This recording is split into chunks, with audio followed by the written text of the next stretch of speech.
Hi. Hi, VOD watchers. Welcome on through. Hey, we're about to get started with Omori, part 2. There was a lot that we touched on. Apparently, people were not happy, or were happy that we analyzed the opening, but we're not happy that we only spent 20 minutes on it. You asked for it. 3-hour analysis on the opening starting now. No, I'm kidding. Trust me when I say it. Sometimes we can really we can spend a long time trying to go and touch on different themes and different elements presented in there. And other times, of course, we can just get our point across super duper easily. Right. And that's the main regard is like, if we don't have to beat a dead horse over and over again to try and get our point across, if our point is solidified just based off of the art and the beauty that's in it within 20 minutes, then it's 20 minutes. That's all it took. Right. Could we go longer? Absolutely. But do we need to? That's the question to ask. Right. Number two, a lot of the metaphors and a lot of the symbolisms and a lot of the instances of analysis, such as i.e. snakes being seen as threatening animals and whatnot, comes from a generalized populist stance, right? I.e. what fits a majority of the population. So whenever I'm talking about that, whenever I'm talking about an element or a theme or something like that, just remember that a majority of it is because it's metaphors, similes, whatnot, that have fit a majority of the populace for a majority of the time, such as snakes being deceit, lying, evil, hurtful, so on and so forth. Not necessarily, oh, cool, you have an experience with snakes, and snakes have always been pleasant to you. That's awesome. Do not get me wrong. Snakes have been amazing for, I've even had a pet snake at once. But what I'm talking about is how does it generally represent for a majority of the population that is out there? And that is the key element in that, right? Hi, Ed. I'm still thinking about whether or not I will stream tomorrow, so that's just a friendly heads up. So, ladies and gentlemen, and all my non-binary pals out there, hey, with that out of the way, also, real quick, before we jump into this, I know, I say that.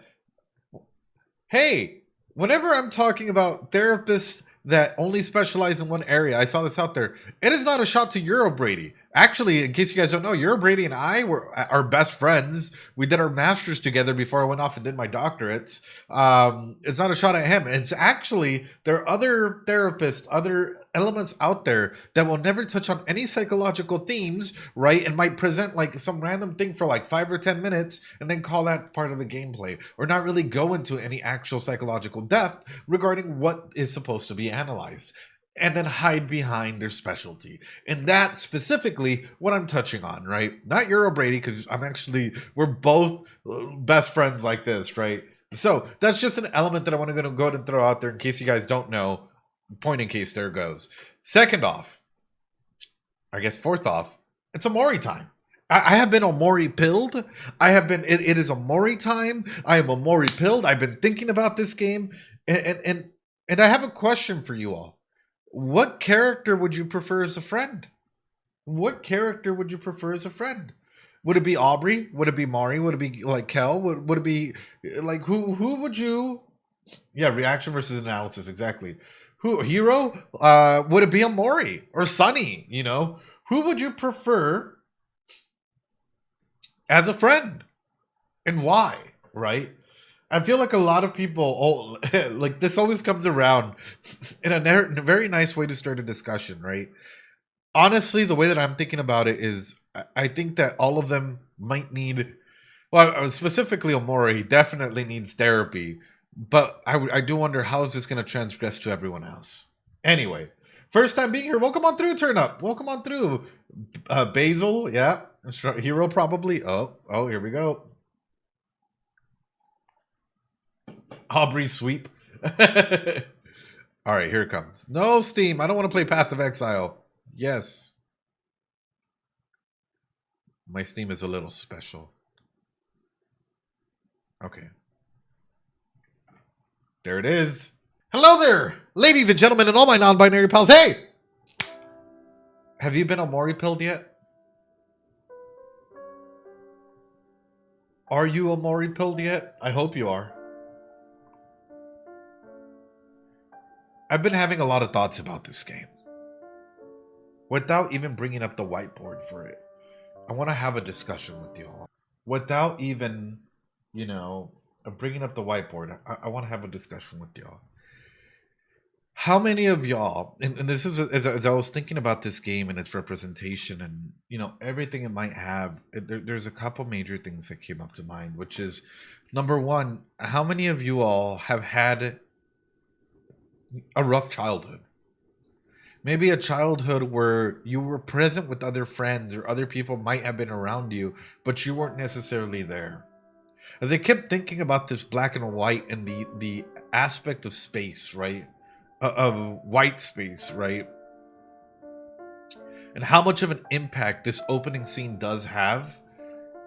It reminds me a lot that oftentimes as kids growing up, we're told that the world is a certain way. We're told to react and act a certain way. And in a way, like along the process, we end up kind of killing our child self, or we end up just not killing them, but, putting them in timeout per se, right? So that's a question that I really want to throw out there for you, right?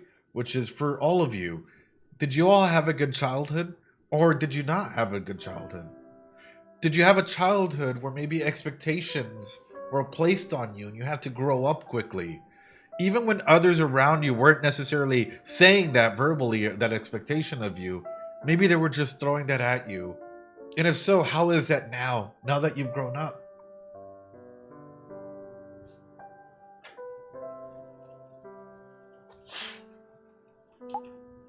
What I do find interesting as well about this opening segment is that it is not just to highlight the new game continue and the option space in here, right? It is a hand that points to it. It is as though it is an agent of change, allowing you, and I know it might sound silly because it is kind of silly if you think about it, allowing you the option as to how you're going to go ahead and impact this world. And for me, I find it interesting that instead of it just saying new game in white, right? Maybe not even in a dark space like that. I don't know. It kind of makes me wonder, is there a dark space out there if there is a white space? Similar to the way that the fonts are in here, and similar to the way that, if we were to invert the colors, what would that look like? Glad I could make it. Welcome on in. Welcome on in. Yeah, it's interesting how the hand is the only thing with color, and it's red, right?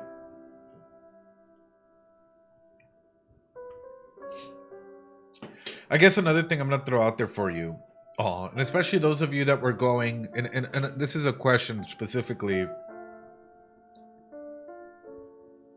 for individuals that may have lost someone when they were young, right? I'm kind of curious, especially when you were a child, or maybe you went through a traumatic event when you were young. How do you feel that impacted you growing forward, right? Growing up. A majority of us, and so this is something that I see with kids that go under a lot of trauma. Whenever there's a major traumatic event, not an acute stress disorder, there's a difference, right? I'm going to highlight both of them and separate it, right?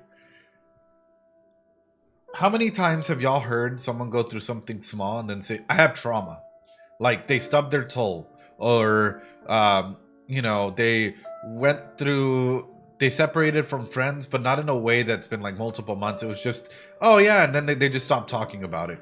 I've seen people use the word trauma without fully understanding what it means, right? Very simple way of throwing this out there. Acute stress disorder, right? Or an acute stress incident is anything that is immediate that you can get over within a span of 28 days to 3 months, right? Trauma is long-lasting stress and an incident or an event that can bring you right back due to, nightmares. We can start talking about the stress that it has on the body for a prolonged period of time. That is the difference between one and the other. And whenever I'm touching on this, something that comes up is, has trauma, for those of you all that have experienced it as a kid, influenced or changed who you were at some point in time?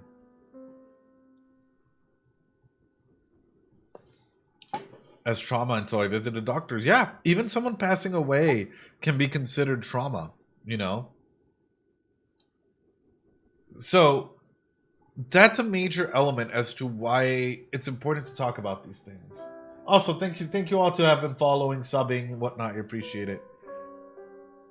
Yes, yeah, yeah.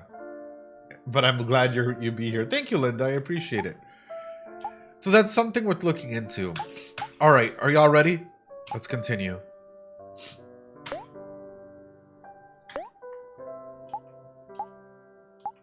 We just got past the prologue and it's like 3 hours in. Okay, here we go. File 2, prologue, Omori. Mom's playroom. Oh, okay. Wait a minute. Let's go.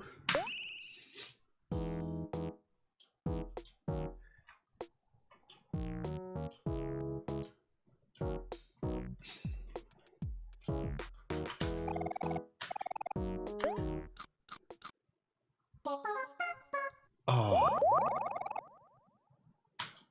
Yay. Mary, just the other day, Nose was telling me about a cute little leaf she met, but when she tried to be its friends, all it wanted to talk about was how much it hated bunnies. How could someone hate bunnies? I just don't understand some people. So I have a question for chat in general. Why does Mari keep appearing randomly?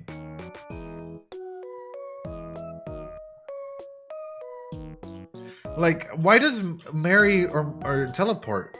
I know that this has to be, right? Because we know that Sunny is that, like, you know, I guess in this case would be like the IRL person, right? So then is this just a representation of their own internal dreams all together in this, right? And with that, right, that's sort of where it's also, I know, I guess I'm going to highlight it. Why can't she join the party? That's sort of the key element with it as well, is why can't she join the party? It's interesting to note that the only time that we really see red, right, is in Omori's notebook, really. And, you know, and, well, the color of blood, right?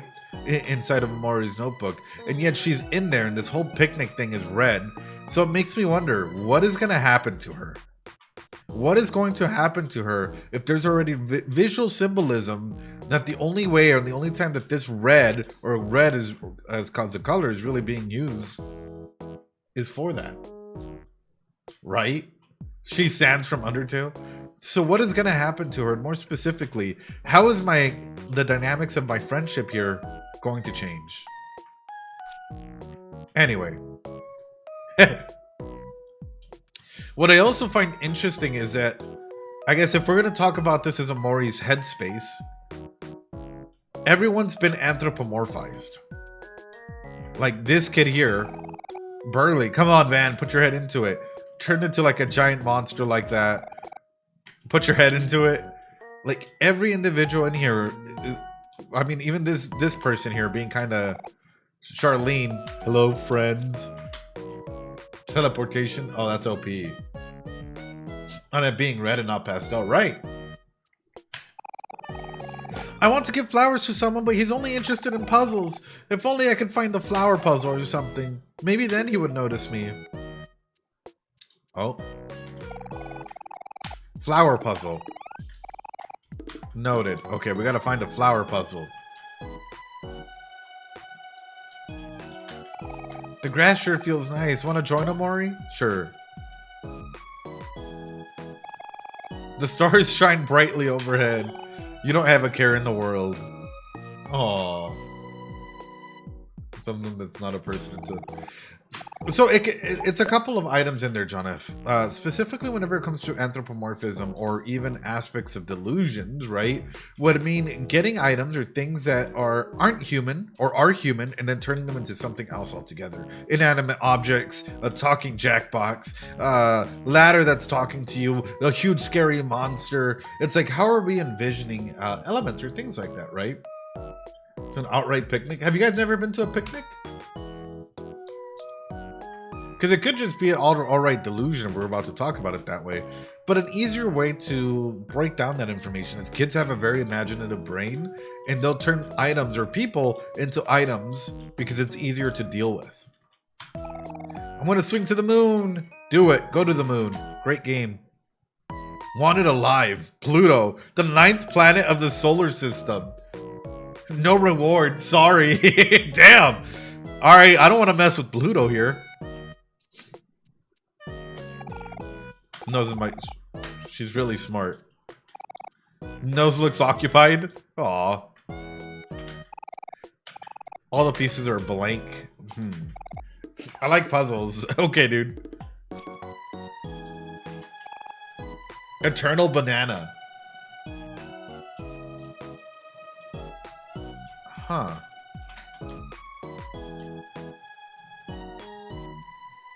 The crown thing next to your name? Oh, I don't know. Potassium. I know. What is this mirror, though?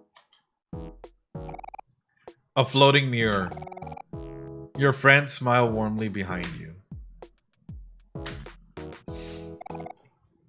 Look at them. They're so cute. Here's what I'm afraid of. You guys ready? It's still legal. Yeah. Hold on. Let me blow my nose. Here's something that terrifies me, right? What makes the banana eternal? It's not real. The banana was a dream. How can people change? Chat.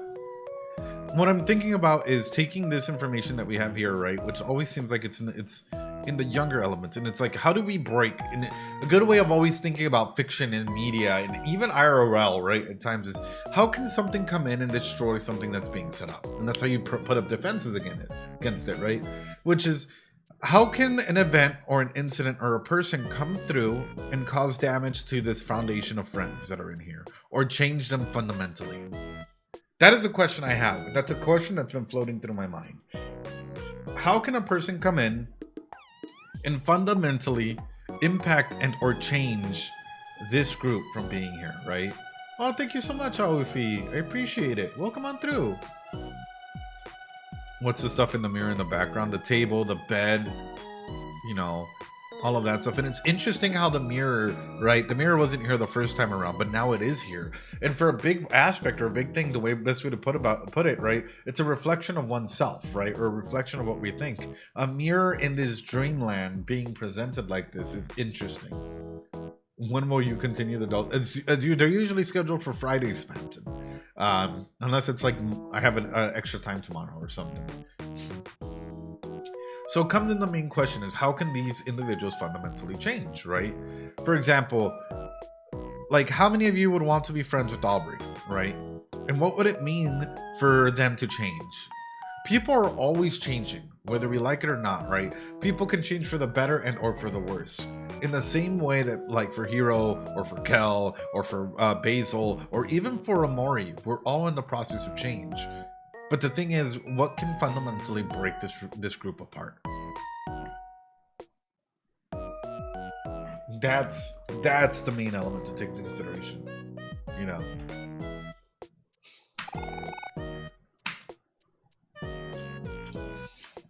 All right, let's try and find the things that they need. Yes.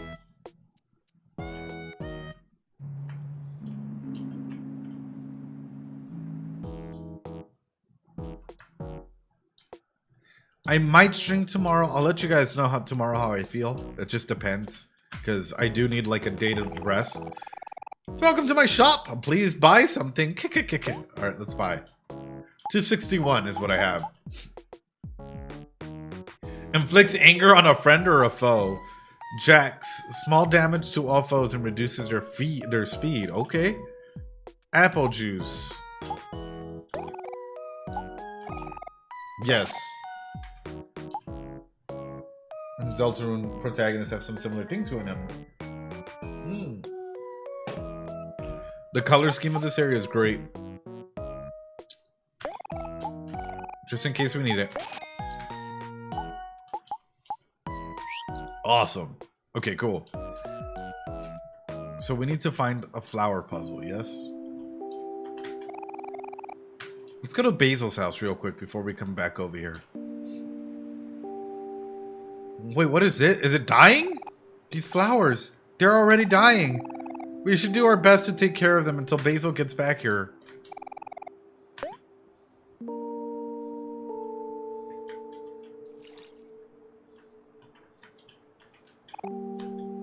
Don't tell me that it's going to be one of those things where it's just inevitable.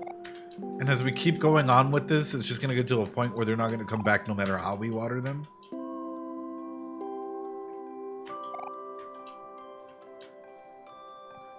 What do you think of President?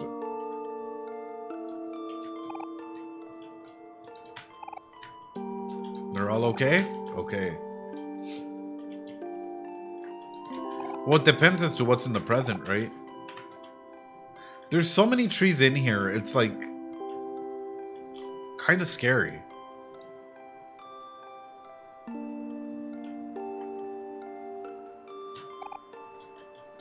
I love the symbolism of the flowers for each and every single friend or character in here, right? Yeah, the soundtrack is so calming. But in that calm, there's dissonance, right?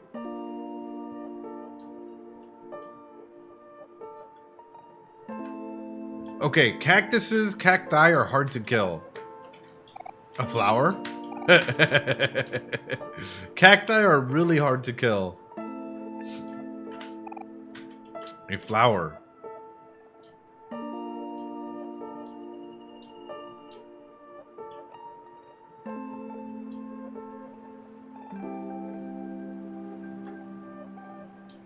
Hi! Oh, come on, Omori. Have some fruit. Fruit is good for you. Yay!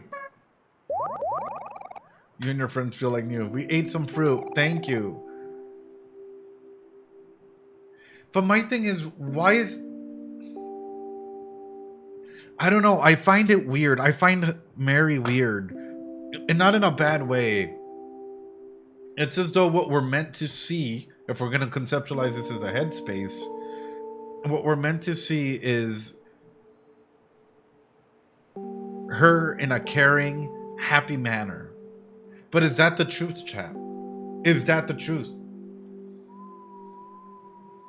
Love how people know people. Yeah, people are capable of killing cacti, but it takes a while, right?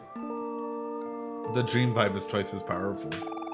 You should totally smile more. I've always liked your smile. So do you need me to help with anything? All it costs is your love.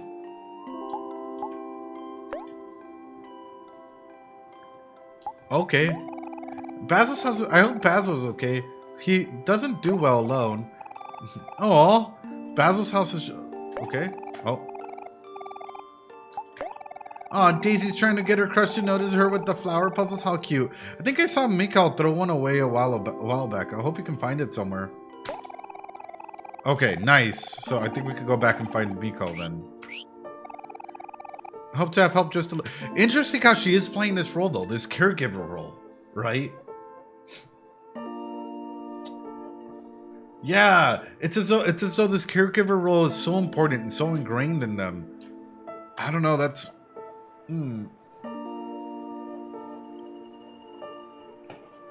I left the VOD dungeon. Could finally watch the live stream for once. Your analysis of so many new perspectives made me appreciate the game so much more. Oh, well, welcome on through, Cleo. For the first time, and it's been comfort stream while I soloed in. Well, welcome on through. I hope you make yourself comfortable as you can, you know. Mary is hinting here. She is.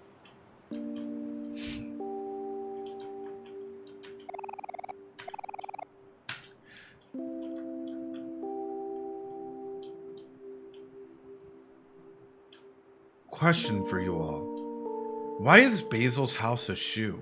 It makes me wonder, what about the other kids' houses? Does Basil have abusive parents? Or do any of these kids have any form of abusive parents? There's a lot of questions that come to mind just off the base of design of a shoe. Like for a lot of Hispanic cultures or whatnot, I guess if we're to talk about instances that really come to mind is el huarache, right? The sandal, you know, being used as a form of discipline for a lot of people.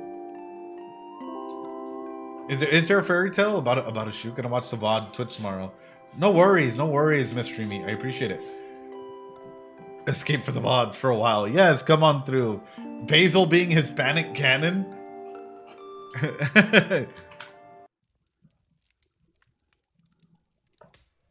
What is that? Again.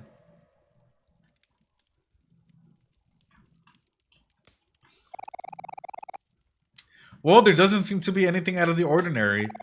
Do you think Basil just left somewhere without telling us? I don't know, that doesn't sound like him. He's usually so considerate about these things. Guys, I'm really worried. Is there nothing we can do? What if we can't find him? What if he's in danger? Stay calm, Omori. I'm worried too, but that won't solve anything. Let's look around the forest. Maybe he wandered off and got lost. Yeah, cheer up, Aubrey. We'll find Basil. Sniff. You guys are right. Okay, we gotta keep our hopes up. Let's go look for Basil in the vast forest. I don't know. The fact that this is already starting a crack.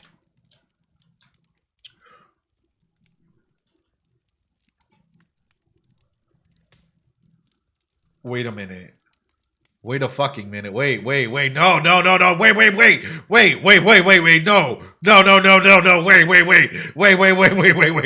Okay, hear me out.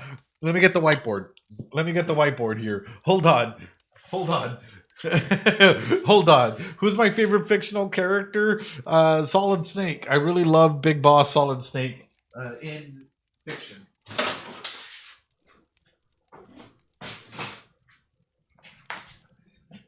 Okay, here we go.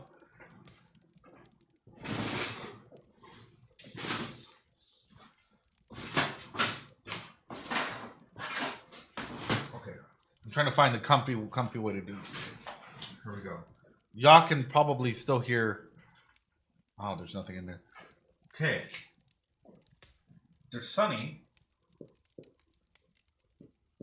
There's Omori. Yes? So far, you guys are following along, yes? I hope you are. Anyway. There's this, I guess if we're going to call it Dreamland that's happening in here, right? In a big way.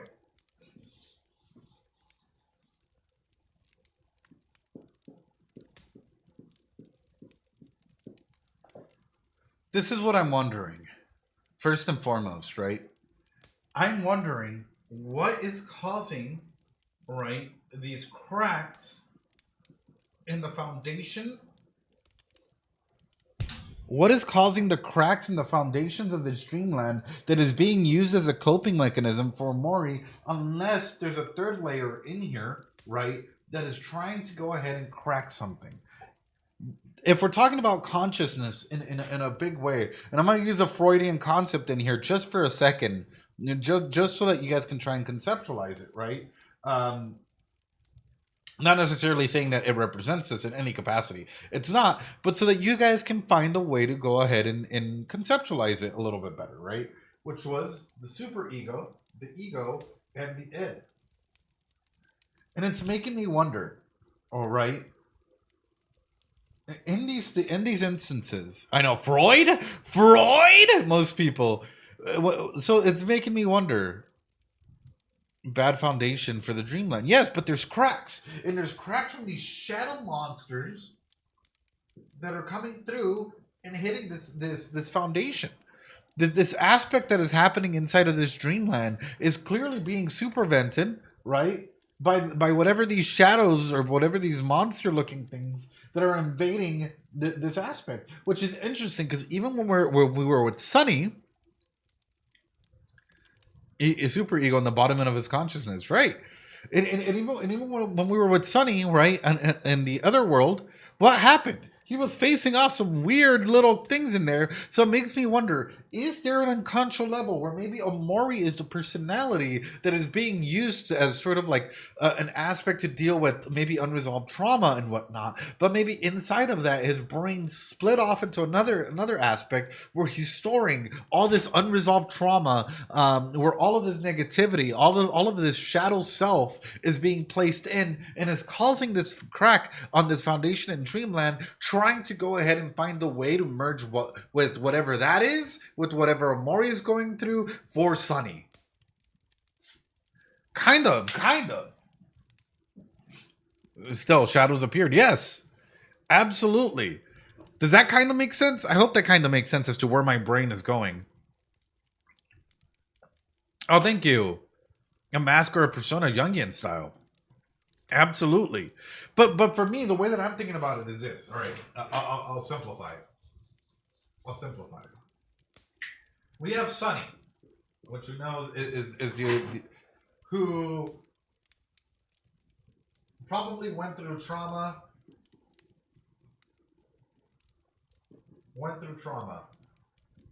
So they created Omori to deal with the trauma, to deal with, well, not even deal with the trauma for the most part. If you think about it, a lot of these are happy memories. So maybe Omori is a representation of the childhood self, himself, with aspects of that trauma.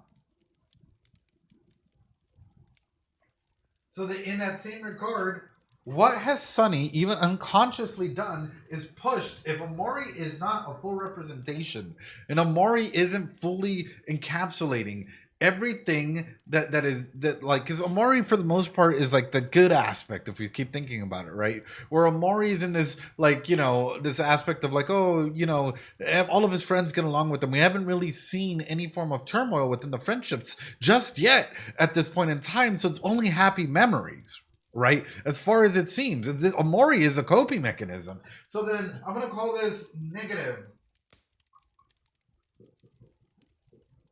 zone.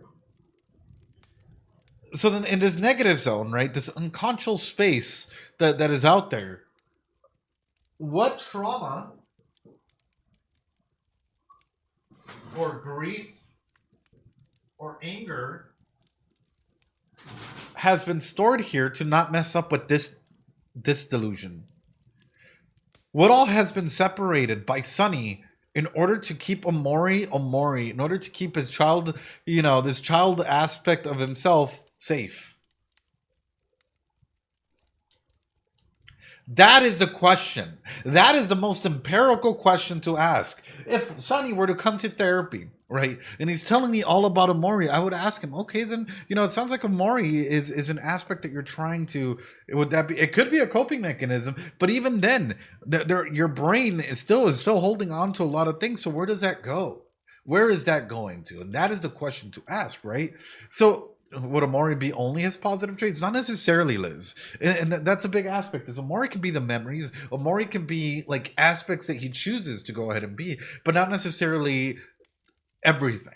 And a lot of people compartmentalize trauma in different areas where sometimes, like, for example, I had an individual who had dissociative identity disorder. It is a very rare disorder that only impacts around 1 to, I believe, 7%. It's like very, very minimum, right, of individuals that claim that they have it, that's diagnosed at a low rate.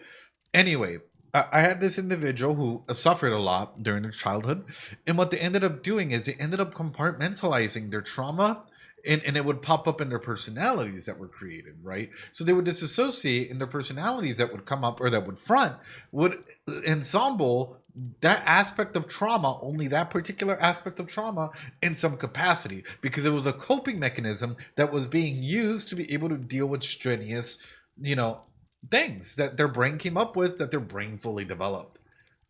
Yeah, and Omori lives in a safe space, so it is very, very interesting. And also, yeah, do Sunny and Omori, are they aware of one another, of their presences?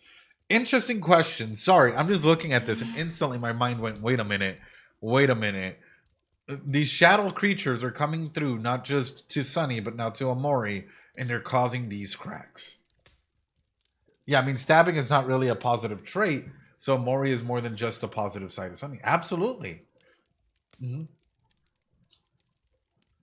So that's huge, right? And with that comes in, I guess, comes in the other element, which is, okay, let's, Omori, we've known was like, well, I guess this will come twofold.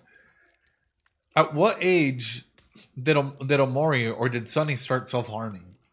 Because we clearly see that Omori is okay with that, right, or has done it. So in comes in that element of, okay, if that does happen, is that what Omori is, in a way, is maybe the semblance of self-harm in that? So there's a lot Sunny believes to be their positive traits, and it doesn't have to be all their positive traits either. Spamton G Spamton says, "Hey Ed, my family's going through a hard time trying to get closer to my dad. After that, my mom, to understand their views to help my family. What do you recommend I do to help my family?" If you're a child, I guess the best thing that I can go ahead and throw out there is just remember to, number one, The adults in the family should be adults, right? They should take care of what's happening and should be aware of their situation and how it's impacting you. Have a conversation, be very open about it in that regard, because ultimately you can only go so far. It is up to the adults or up to the people in that relationship to determine how far they want to go ahead and go to try and better themselves. Unfortunately, we as kids, the only thing we can do is tell our parents, like, hey, you know what? I don't like the way you guys are communicating and I want to be more involved in your lives. But if they don't want to go ahead and put in that effort, it can be a path to a lot of hurt, you know? No way, Omar. And then immediately the scene is Sunny waking up. It's that just that intangible? Maybe Omori is also just keeping Sunny safe. It could be, but it could also be that maybe if Omori is starting to feel stressed in this dream world, right, in this world that they're going through, what if that's when Omori self harms to wake up Sunny?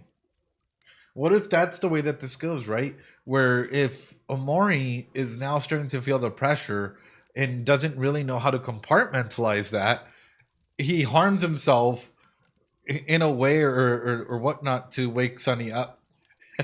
Sorry, there's a lot of ways that we can break this down, and that's just it's interesting. Because ultimately, Omori can be a vessel for self exploration, right? The dreamland is just a concept of the astral space and the concept of sleep. Yeah. Yeah. All right. Y'all ready? Let's keep going. I don't really know. No worries, no worries. It's just an interesting little spaces in here. I remember doing a lot of psychodynamical therapy when I was first learning different therapeutic techniques. You know what's funny? There are people out there that still don't take psychology seriously, even though we have to go get licensed and, you know, go through 1,001 tests and trials and hours of practicum and do peer-reviewed papers and whatnot. There are people out there that's like, oh, that's not a real science. That's not a real, you know, that doesn't really help people. It's mumbo jumbo. And it's like, are you kidding me, dude? Like, oh, thank you, Cleo. I appreciate it. And it's like, you know, in a big way, psychology has been around for forever, and we even have peer-reviewed studies in neuropsych and actual psych. So that's, yeah, I know that's wild. Well, welcome on through. Yes. Yeah, saying it's all false is, you know, psychology was invented by the government to try and control us. There's been some wild people out there. I said the exact same thing to one of my classmates that did neurology and psychology. Oh yeah, it's not a science, it's a pseudoscience. Yo, Unhopes, what the heck? Oh, Unhopes! Damn, thank you so much for all the subs. Unhopes, I hope you're doing okay. Thank you. You're an absolute legend, Unhopes. Everyone, drop some Doritos for Unhopes. They dropped subs for people so that they can enjoy the streams without the ads and helping us out. No worries, Unhopes. Welcome on through. Thank you so much. You absolute legend. I know. Absolute legend. Every time. And it takes us by surprise every time. You should totally smile more. So do you need help with anything? All it costs is your love. Hope you're doing well on Hopes. Hope you're practicing that self-care. Where could Basil be? Could he be somewhere in the vast forest? Basil wouldn't just go off somewhere on his own like that. Maybe something happened to him. Right? I think you get new dialogue if you check the cooler at the picnic. Oh, okay. Hold on, let me see. I'm trying to exit. Okay, there we go. Hope to have helped a little. But Ed, I have been doing that and I don't want my family to fall apart. I feel like, what else? At some point, yeah, exactly. Exactly what I was going to say, Liz. Liz hit it right on the nose. At some point, you're not responsible for the adults in your life.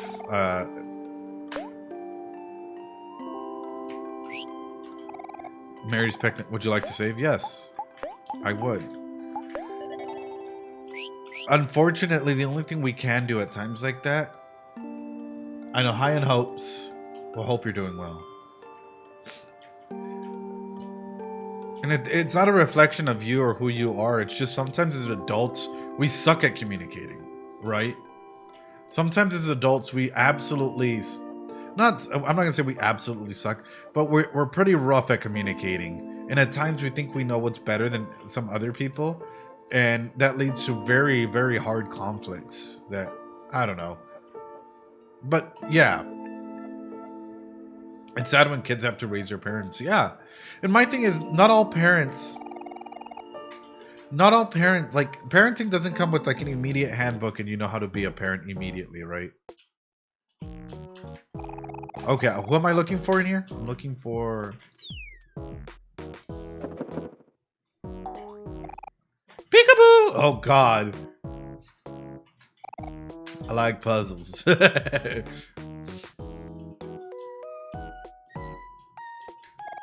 Burley.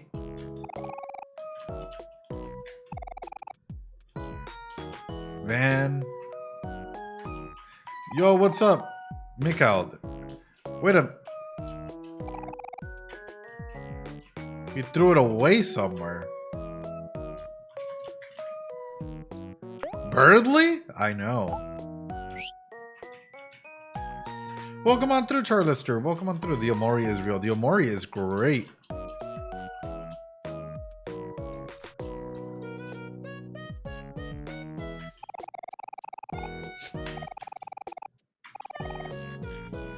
Okay, I need to find... Birdly? I know.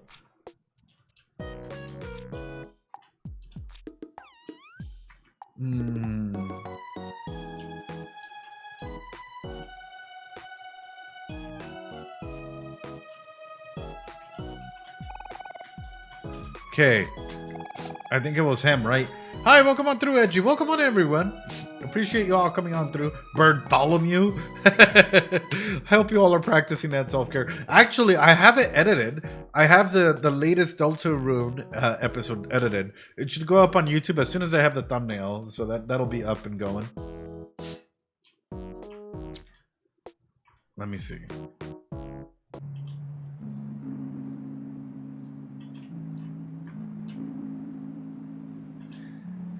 Interesting how, I guess where we come out of, I guess this safe space down here is a tree. And it looks to be a giant tree. What is it that's been cut down? Like, what is the symbolism behind it? Like, is something foundational? Because considering all the other trees seem to be okay, is it something foundational that happens? That maybe, you know... Maybe it was or isn't there. Like, what is the symbolism of this tree? Also, Unhopes, thank you so much, you absolute goat. Like, and for this to be the tree that we crawl out of, right? That Omori specifically crawls out of. Ooh, okay, here's a weird line of thinking. Was Omori created due to something about this tree? Is this tree an actual resemblance of something that may have actually happened IRL? Like, considering that, like, Omori and the king have to come out of this tree stump, right? But specifically, Omori comes out of this tree. Is this tree a sentinel event or something that, like, was so impactful or something to Sunny and or Omori, well, most likely Sunny, that it created Omori? That is a question. But why has the tree been cut down? What is this tree particularly? His dream house?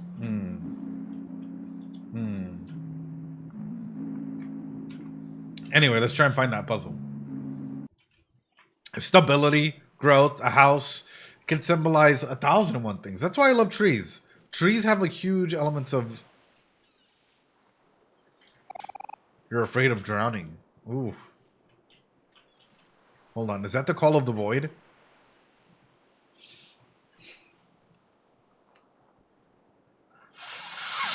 Life? Yeah, absolutely. Drown, Omori. Is that the call of the void? Ugh. Life? Yeah.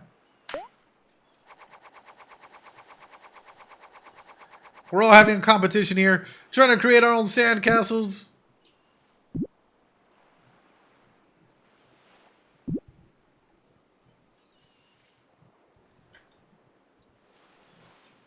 We did it! Yay! Fear.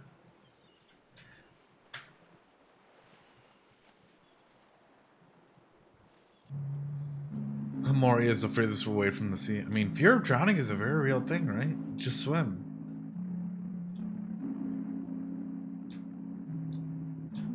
Oh wait, that leads me over there. I'm trying to find the puzzle thing before we continue, if that makes sense.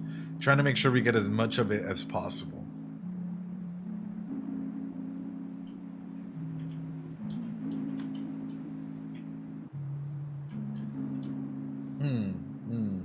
I know why, and I don't want to spoil it. Thank you, no spoilers, if there's any symbolism or anything in there.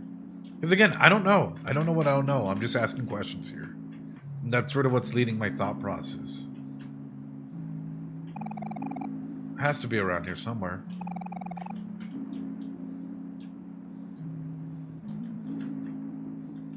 I want to go up, though.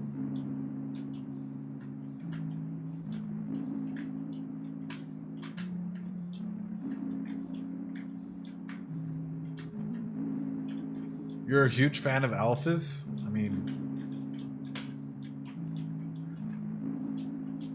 Omori's a great game, yeah.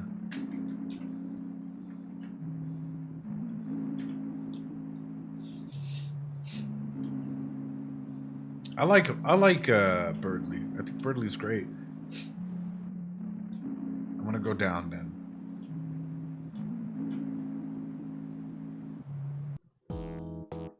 Boom, boom.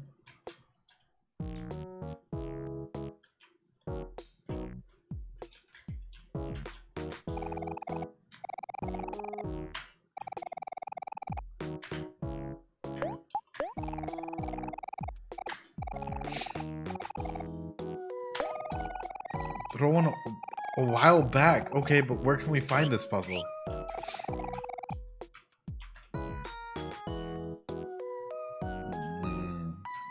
I swear, if I'm missing it,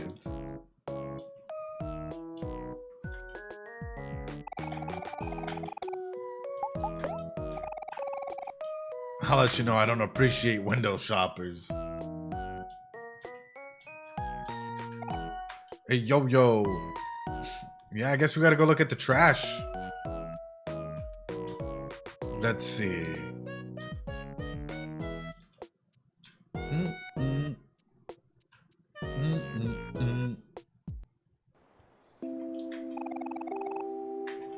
Train station.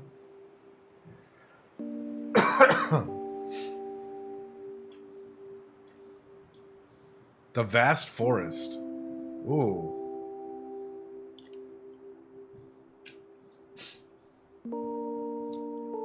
Do you stream daily? No, I stream every Friday and Sunday, Dennis. Oh, that's a big watermelon. Watermelon. That's... Basil! Basil, where are you? I know. I bet my pet rock will know what to do.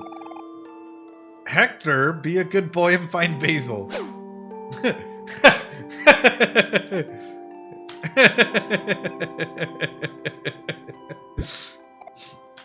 You tried your best, buddy. There's no time to fool around, Kel. Hector was just trying to help.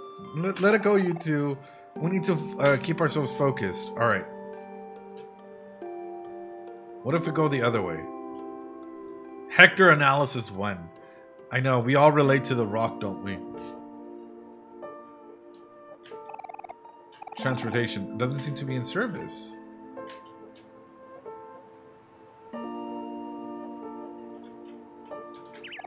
Squawk! Pinwheel Forest! Squawk! Foggy Bridge!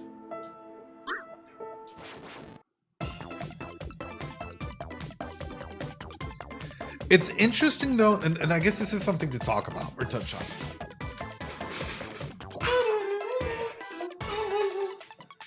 Emotions.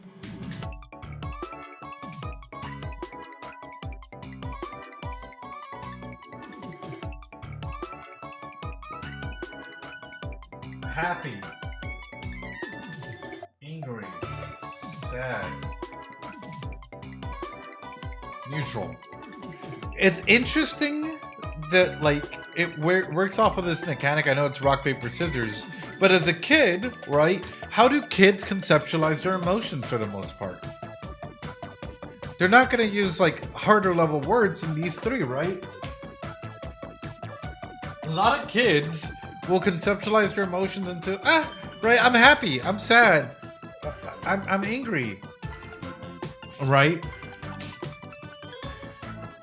Of course, are there other layers like scared? Yeah, right? Absolutely. But it's very interesting that the mechanic is showed this way, because overall, like, how do kids think, right? There's primal fears, right? There's happy, sad, scared, angry, neutral, I guess, if you really want to put it that way. They're not going to say they're neutral. But for the most part, the fact that like it's labeled this way is amazing. And it's absolutely phenomenal to go and conceptualize. And think about, because it's like, how do kids talk? Well, yeah, young kids probably do their emotions that way. Anyway.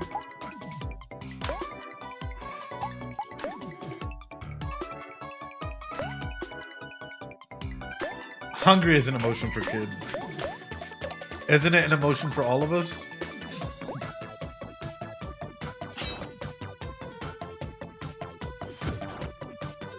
Let's do it.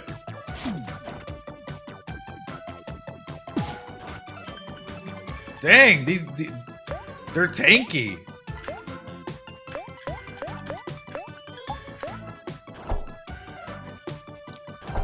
Ooh.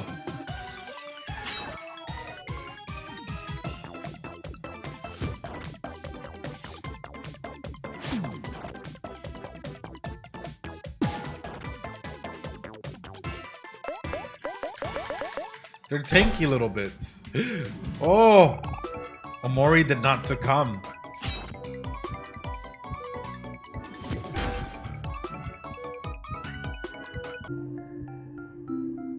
Yo! Almost died to a buddy. You get 32. You got 8 clams.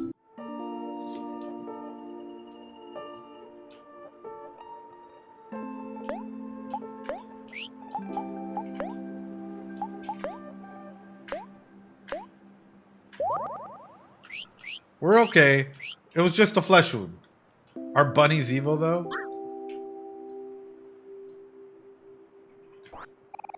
You got Jax. Ooh.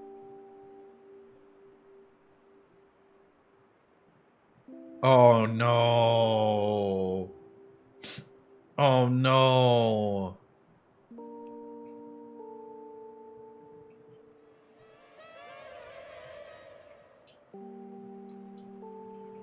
Oh, it's just a... why is it here? It's just a tire hanging. Why was it there? It's just a tire hanging. Just a tire swing. Yeah, it's just a tire hanging from the tree. Why is it here? Is this vital? Is this important?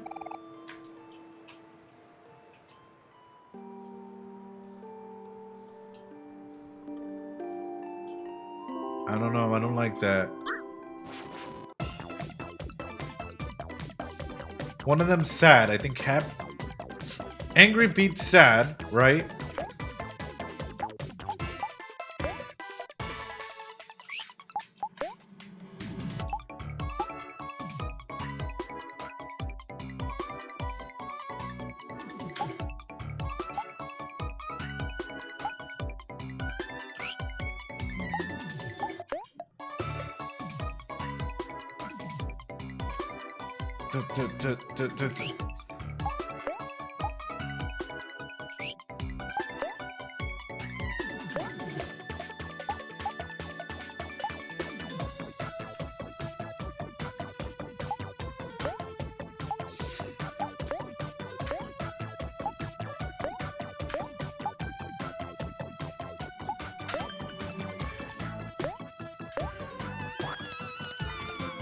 Here's a sad poem.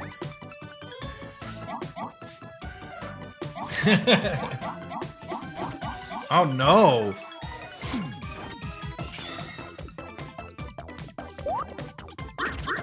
You can do better than that. I'll show you.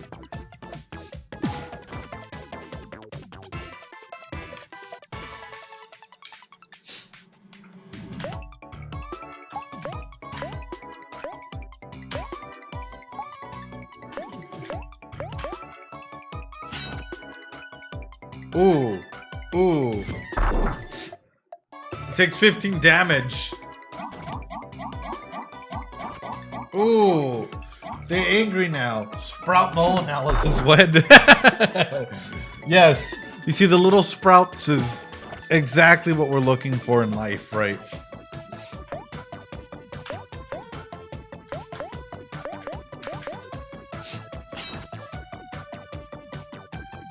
Yeah. Kel angry is just them pouting. Why do I feel like... I don't know. Aubrey angry would really scare me.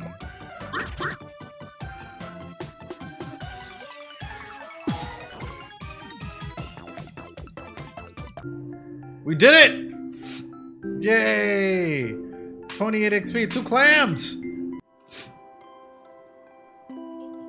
2 clams!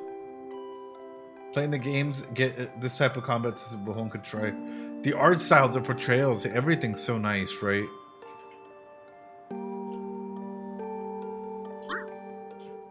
No, not the bunnies! Not the bunnies!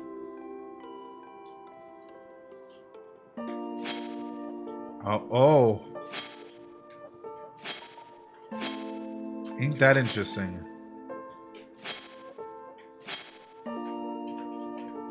So I can use my knife to cut this. Pretty long ladder, huh? Yeah, it's pretty tall, but not as tall as the east one of the step one. That one goes all the way up to space. You're really afraid of heights, aren't you, Omori? It's okay. We don't have to look up here. Oh! I wish I could make a game as good as this, but I'm just not patient enough. Omori used cut. Yeah, but Omori is afraid of heights. What? Was someone trying to spoil or something? What got deleted? Oh no. You have to remember, any form of a hint or spoiler is going to get deleted by the mods, y'all. Apple juice!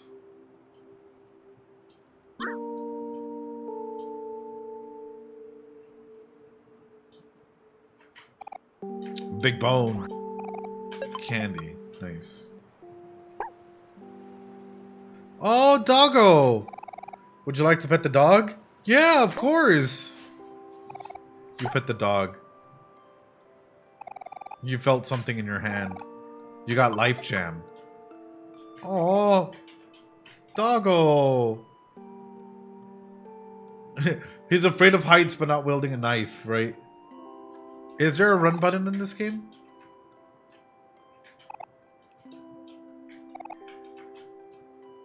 And afraid of water, yeah.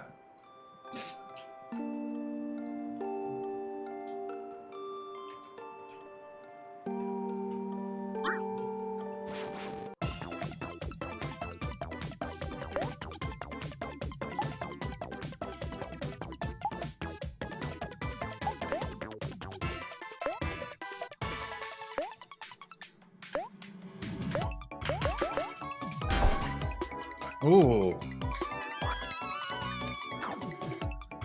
Welcome on through, Captain Gandalf. I appreciate you being here.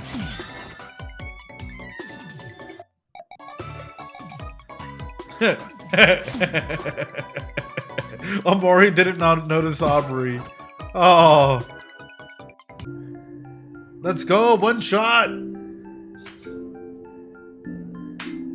3 clams. Let's go.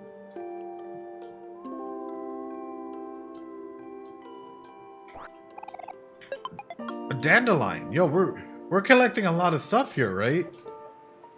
The Sproutmo looks happy. Time to make him sad. Oh.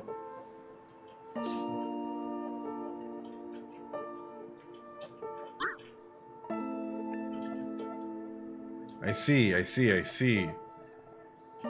think Aubrey likes Omori? I mean, the fact that she's here adventuring with us really does say a lot, huh?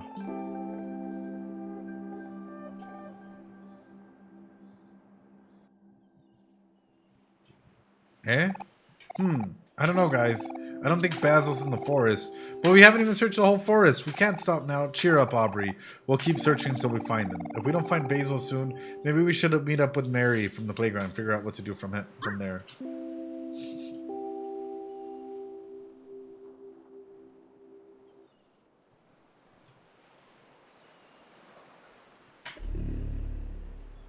B.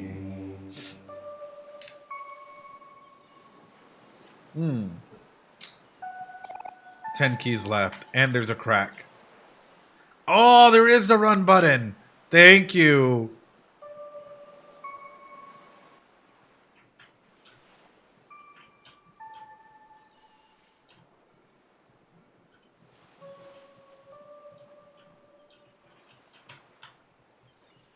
Noom. Noom. Let's go, Omori. Let's go. Noom.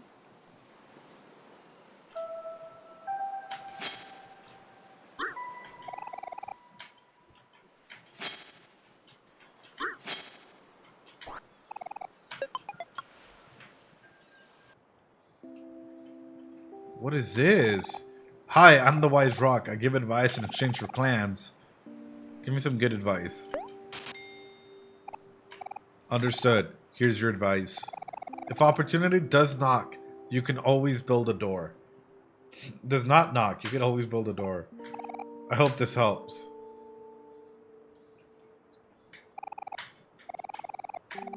Can you give me more? Understood. Here's your advice. Pain doesn't last forever. I hope this helps. No! It's so deep.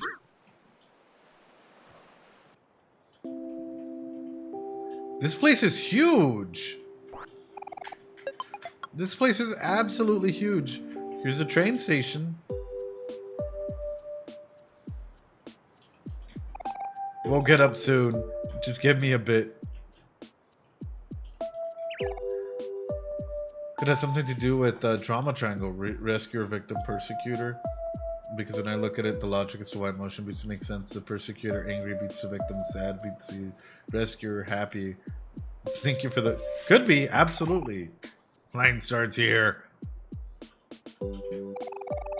You know what I hate more than anything else? Bunnies. That's right, bunnies. I just hate them so much. If I had one in this world, I would destroy all of the world's bunnies. Hey, you look like you've defeated a few bunnies. Yeah, that's right. I can tell how many bunnies you defeated just by looking at you. That's how much I hate bunnies.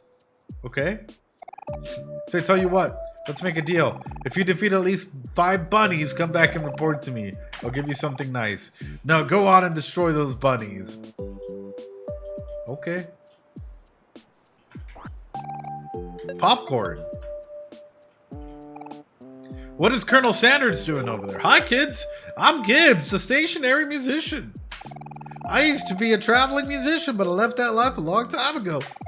Would you be able to spare 5 clams? Glad since I'm completely stationary, I'll show you something good. Sure. Thank you for the donation. Now in return, let me play the song of my people.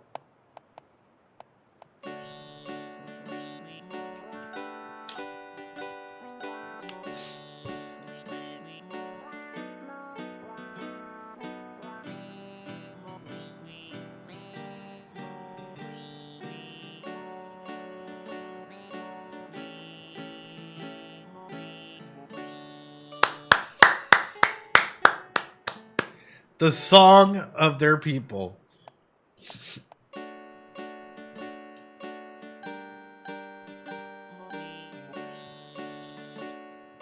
He's such a vibe. He's such a vibe.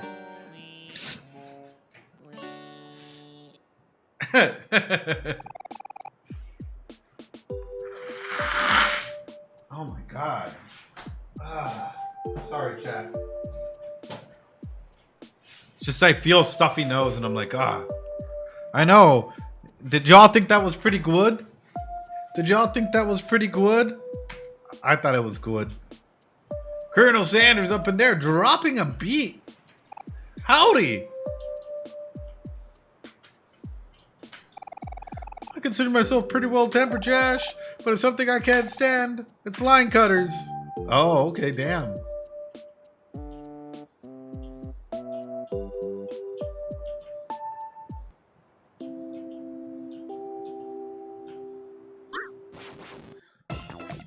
Here we go.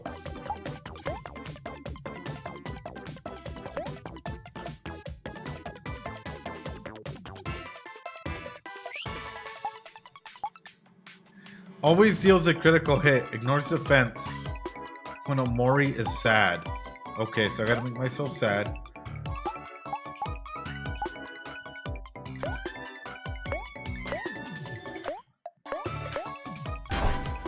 Ooh!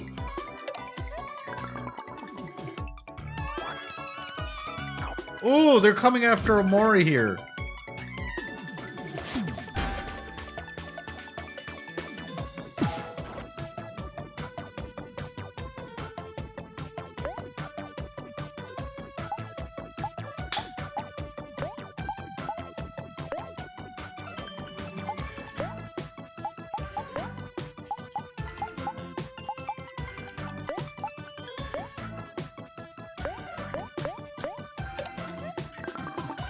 Oh, here we go. Genocide farming all over again? No. Oh, gosh!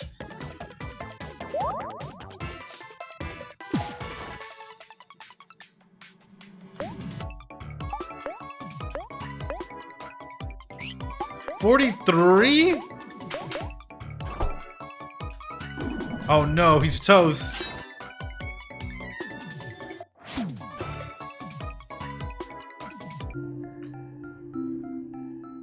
Omori's expression doesn't seem to change much. Right. We found the candy.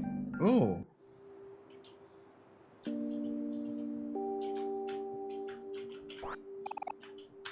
Ooh, I found tofu.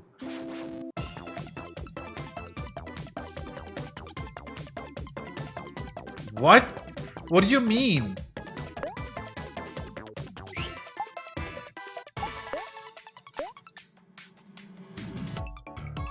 What do you mean?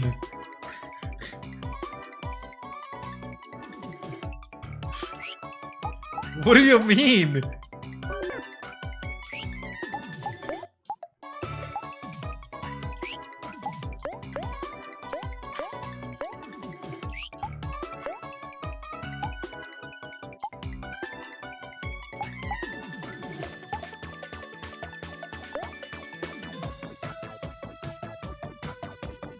I don't remember this. What the fuck? That's an oddly. Alright, let's see what comes out of it.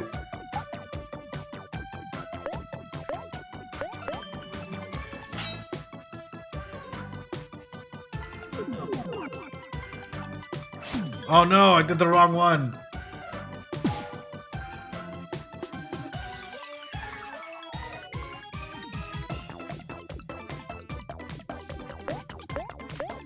Can you even fight a tree?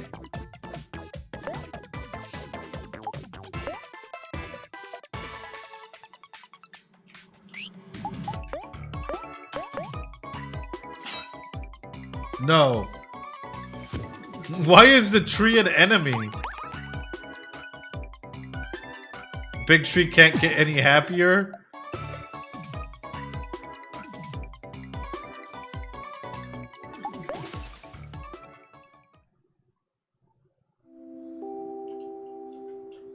What? Okay. Apparently that tree is a boss tree. Or something. I don't know.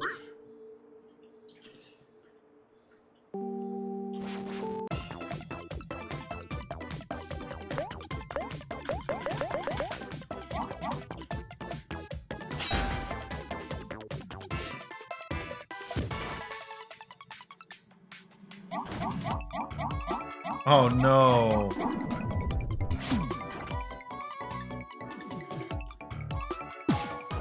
Alright, we got this. We got this. We got this.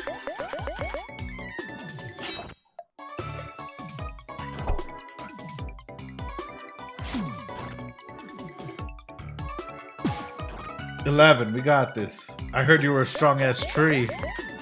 Take him out. Take him out. Yes. 36 XP. Found tofu. Level 4. As long as we don't have to, like, it ends up being where we have to face Omori. What is this? A hard bulb. You can hear something struggling inside. Okay, can we cut it? If something's struggling inside, can we cut it? No!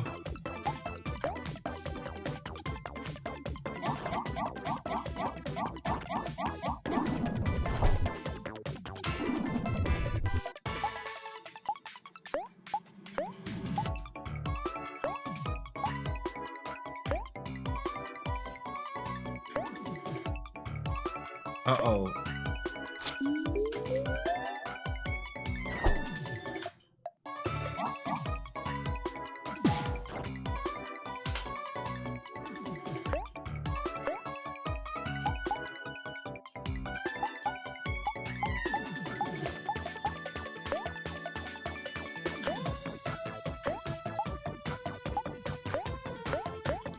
Oh gosh.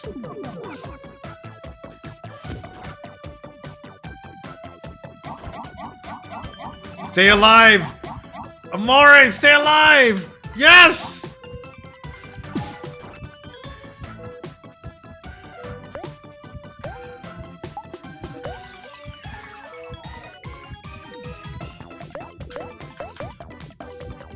We used popcorn. We're up! We're up! We're up, baby! We're up!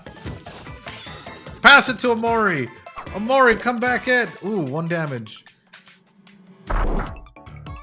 Ooh.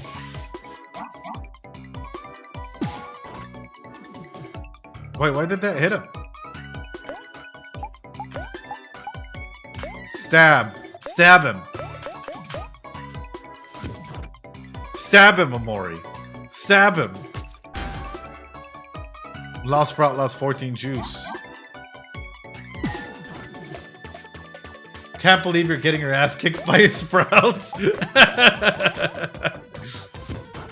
Because Omori doesn't catch the ball. Oh no.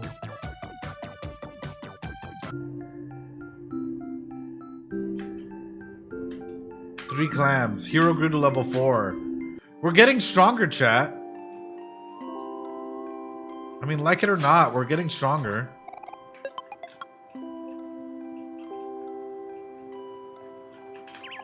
Squawk! Train station! Squawk! Foggy Bridge!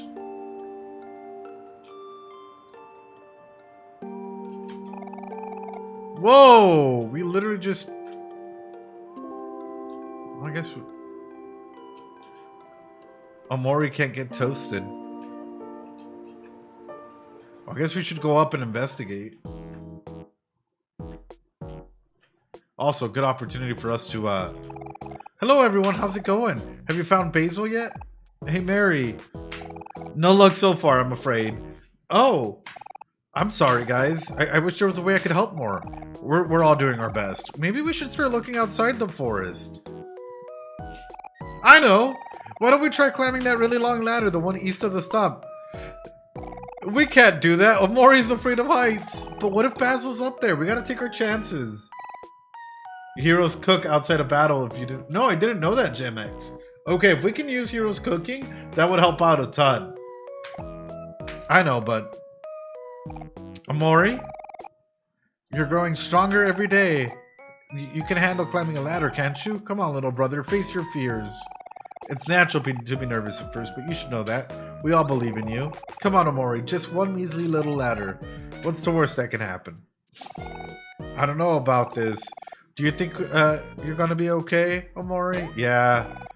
Aw, the fact that Aubrey is concerned about us, though? But if you get scared, you can always count on me to go back up. I know, and little brother?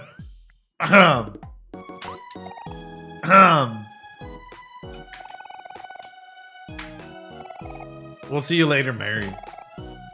Bye now. Stay safe. Remember, Omori, you're stronger than you think. Yes, please. Get us to full health. You and your friends like new. I know, Omori or Mary isn't on the picnic anymore.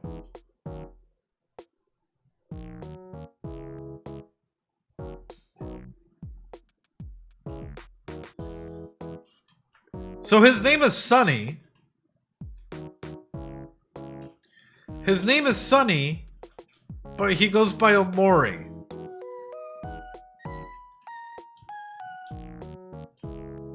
Mary touched grass, no way.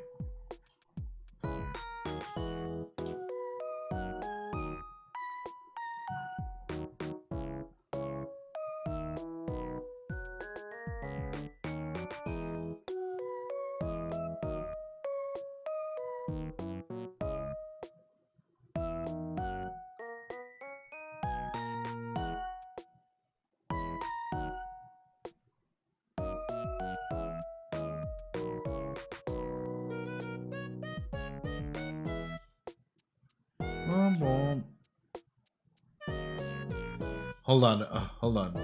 I'm trying to pull this up. Trying to make sure I'm right here.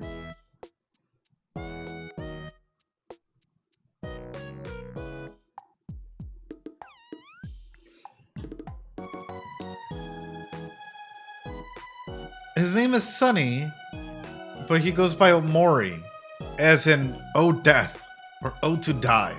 Mori, Latin for death. Huh. Yes, please.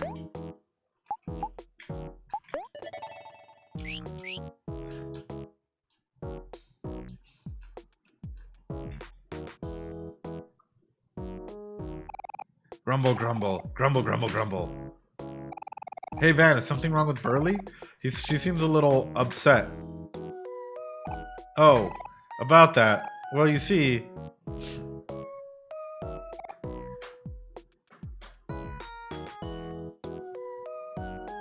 Sorry, let me explain.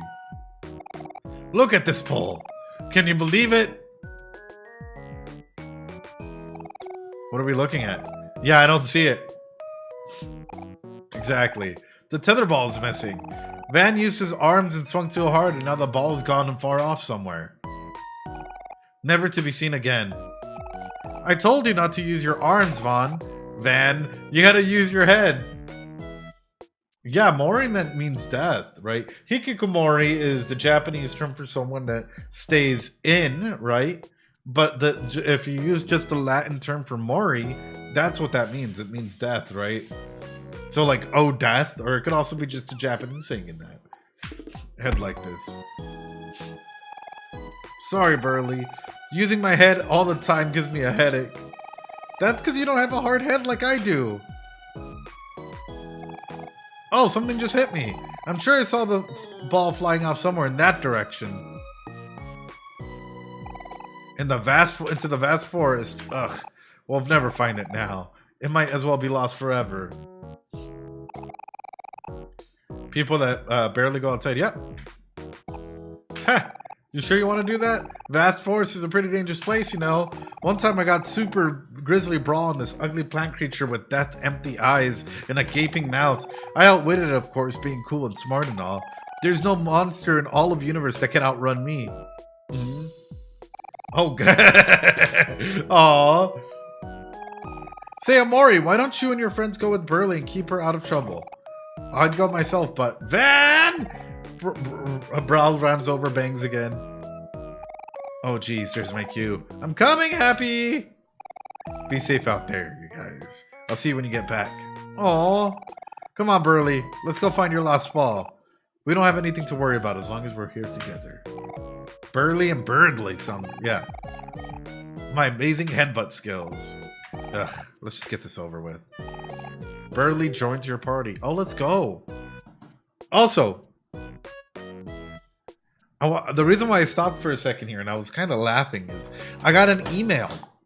Check for media content. Random email. I confirm I am the rightful owner of the content detected on your YouTube account. Please note that a report has already been submitted to DMCA regarding the use of this on YouTube. What, Deltarune? It's a random email person. It stands registered with them and is moving through their process. From this point on forward, DMCA safe content will take her... What are you talking about, brother? Another one. I know. It's like, what are you talking about? Everything that we've done has all been... yeah, I know. Oh, no. John Deltarune has found our content. Here, I'm going to share it with the mods here.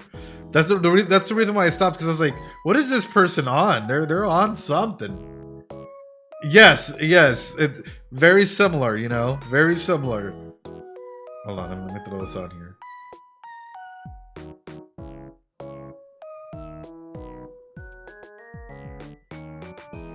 There you go, mods. You guys are able to go ahead and see that. People copyright trolled Deltarune so much, and by that, available for all to play. Yeah. They're not cooking with this one. Oh, 9. John Deltarune. Trying to scare you. I know. Anyway, off we go. Let's find this little ball.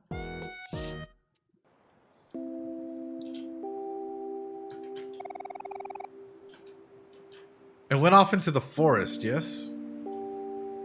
Oh, hold on. There it is.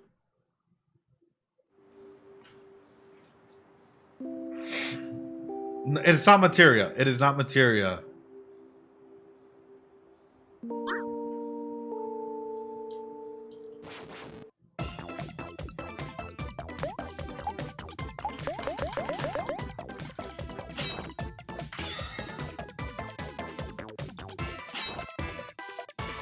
Do it again. Do it again. Oh, welcome on through, Wonderhoy. Damage it as much as we can. Let's go. Let's go. Knock it out. Let's do it. Yeah. It's so cute. I know, but we have to act this way, right? Also, thanks so much for all the follows to everyone that's been following and subbing. Aubrey grew to level 4. Awesome.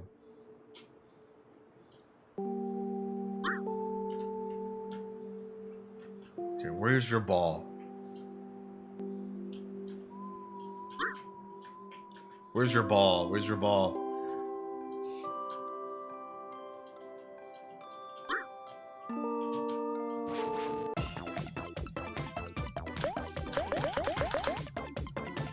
E. But gets his ass beat up by a plant? I know. Ooh. Ooh, that's major damage. Come on.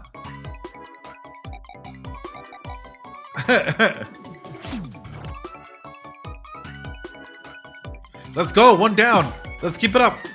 We got this. One down.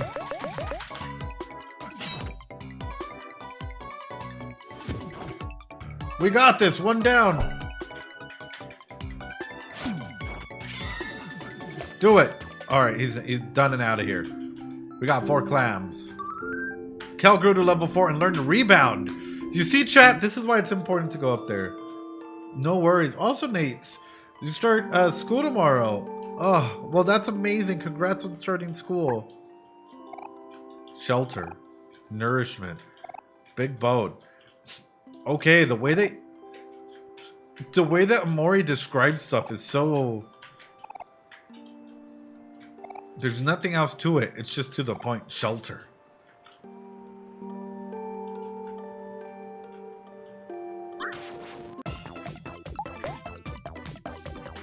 We can't get away from it? Oh.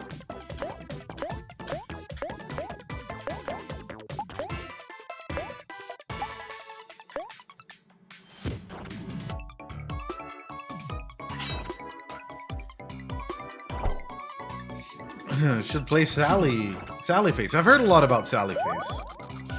Oh damn, that's a good amount of food. I've heard that Sally Face is pretty good, you know.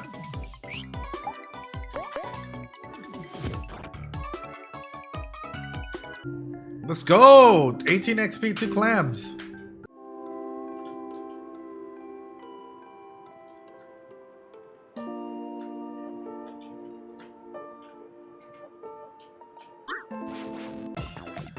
God, now a bunny? Oh God, my worst nightmares are coming through. Okay, hold on. Go. Yeah, that's right. Hit him. Hit him. Okay, that's good. Come on. He's automatically sad, so I don't have to be sad anymore, right? I don't have to be sad anymore. No, I read myself a sad poem. Now I'm depressed. Oh no.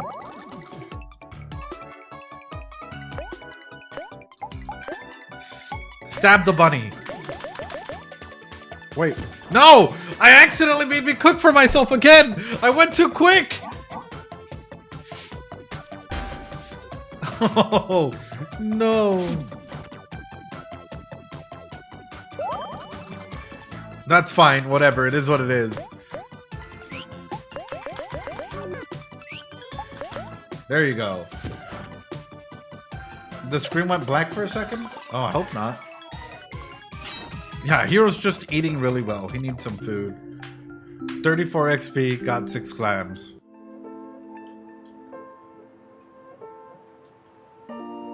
Yeah, the screen went black for a second. Ugh. That's scary. That's not on my end.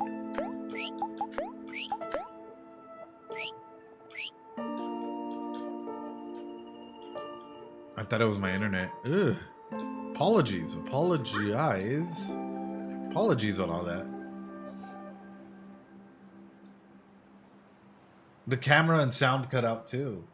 Ugh. Well, sorry about that. That must have been scary.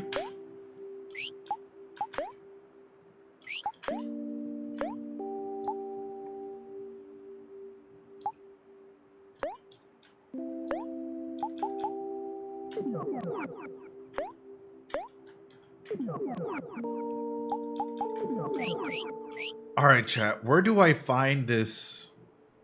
My screen just glitched out as well. It buffers for a second, then plays for 1 or 2. No, not John Deltarune.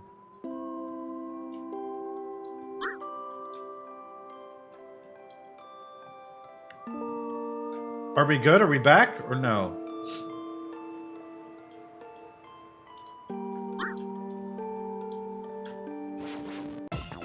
The tree! Oh, we're good. Okay, good.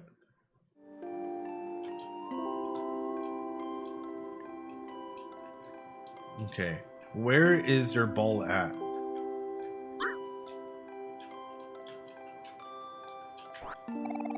Life Jam. Nice. Okay. Cherry soda. All stuff that kids really like, huh? I guess. Chocolate. Yo. Banana smoothie. Okay, is it 1?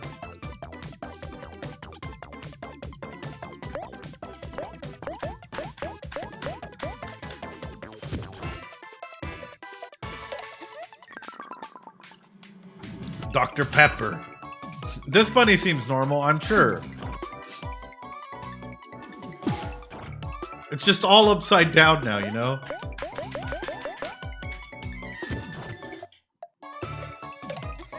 The game is glitching? Omori's party was victorious. And we found the candy. A 3-leaf clover. Okay. That's weird that, like, things are starting to get turned upside down, you know?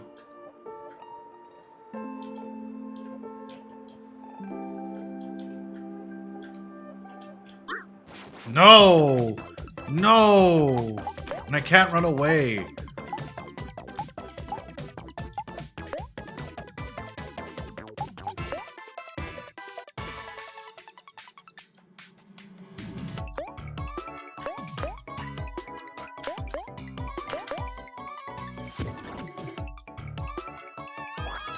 Yes. I know, I keep running into plants. You can run away, there's just a solid chance it doesn't work.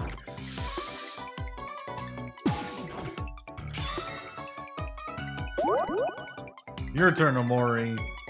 Oh.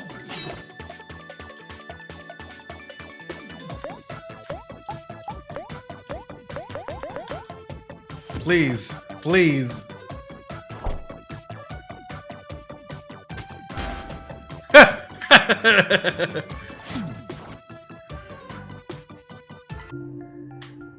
36 XP, 4 clams. Alright. Skills. Hero. Hero cook. Use on Aubrey. On Omori.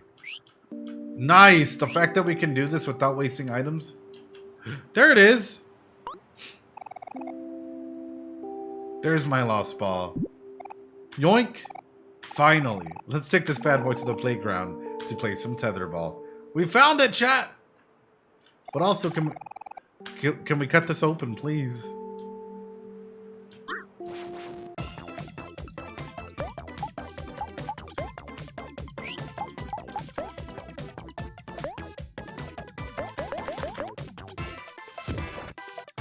Let's see if this works. Who's my favorite character so far?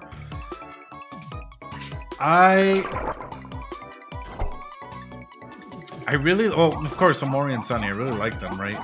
But I think I really like Kel or Hero. I like the silliness of it.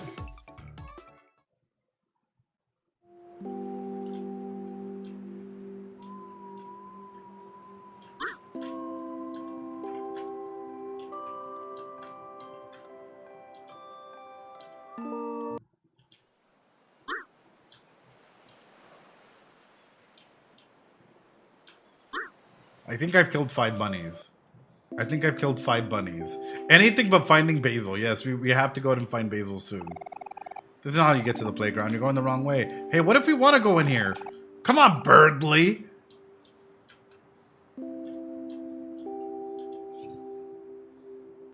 They're so silly. All right, let's go. Poor bunnies, though, right?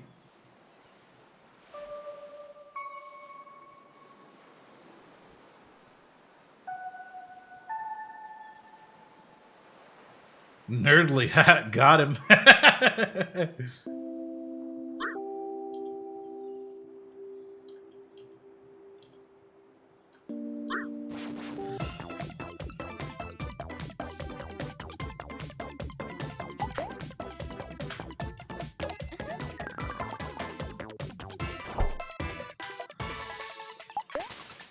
Okay, we got away. Nice. I just didn't want to keep...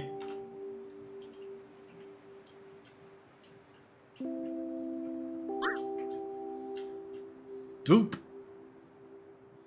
Clearly, killing bunnies is more important. Clearly.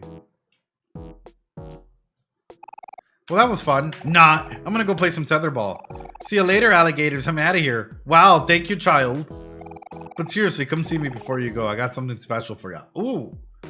Wake up and catch Omori dropping subs and realized I had a spare prom laying around. Wanted to redeem it and support you with. Oh, thank you. Loving the Deltarune and Omori analysis. You've become one of my favorite streamers in no time. Thank you, It's the Pet Shop. I really, really appreciate that. Blueberry snack as well, and It's the Pet Shop for subbing with Prime. It really means the world. Thank you all so much. Yeah, I killed enough for Leaf, you know. But thank you. From the bottom of my heart, arigato gozaimasu. Truly. Truly.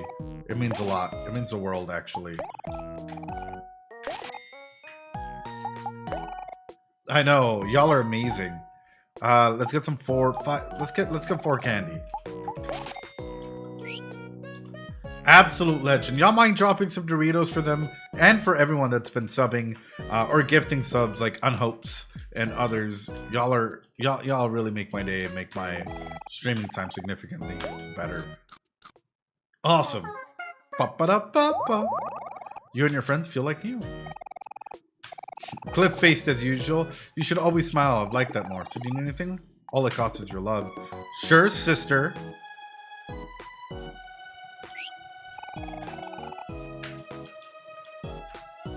Let me save real quick. Alright everyone, we're gonna take a quick little break, go to the restroom, grab a drink, grab a snack. We'll be right back with more Omori. I'm gonna go ahead and leave this in just a react sphere like this. Alright. Go grab a drink, grab a snack, we'll be right back. Okay, so now we got the tether ball, which is great. Hey dudes, thanks for getting my lost ball back. As you can see, I'm putting it to good use. Yep, she sure is. I was thinking, since we're all so kind to help me out, I'm gonna be generous and teach you my special skill. But first, I got a question for y'all. Thank you, but what? Wait, what do you mean what? Oh, Unhopes, thanks so much for gifting another sub. This is still the prologue, yeah. Which one of you has the hardest head? Well, duh, that has to be Aubrey. Hey, yo! Kel, you don't say that. You don't say that. 40 back, welcome on through. What did you say? Whoa, chill out. No hard feelings. No hard feelings. Get it? ¿Cuántos análisis a este juego? Es mi favorito. Juntos a Undertale. Ah, pues bienvenido, Kyo. Ojalá que te gusten los análisis. That sounds about right. Alright, Aubrey, I'm going to teach you a skill just between the hard-headed folks like us. It's my specialty, headbutt. It's simple, really. You just run up to someone and... Wham! Now you try. That looks like... that looks like it would hurt. It also messed up my hair. It also ruined my bow. Come on, Aubrey, have a little... live a little. Having a messy hair never hurt anybody. Hero's living proof of that. You bet. Fine. But if I'm doing this, I'm gonna give it all I got.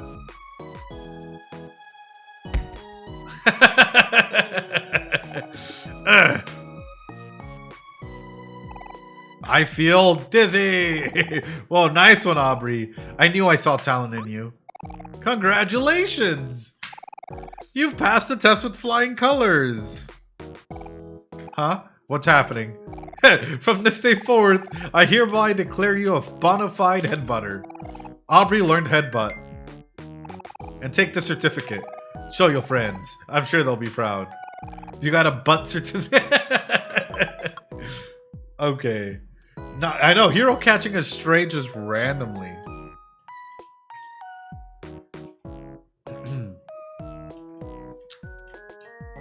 Alrighty, I guess we go up, right? The music randomly speeds up? Yeah. It's time for us to go find Basil. Basil. Basil. Remember what Mary said, Omori. You're stronger than you think. Don't worry, we'll be right behind you. Yeah, and if you fall... Kel, don't scare him. You won't fall, Omori. I promise. This is sort of making me wonder as well. In a way. In a way. In a way, it's making me wonder. Is this headspace set up so that Sunny can deal with his traumas? I know, the butt certificate. Show all your friends. Let's see our butt certificate. Proof Aubrey has a hard head. Butt certificate. Like, is it in a way like positive reinforcement, trying to help him deal with all the issues and whatnot, right? That's funny.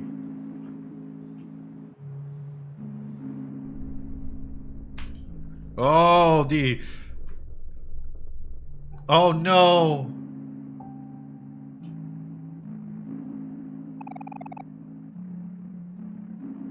You're no longer afraid of heights. Oh.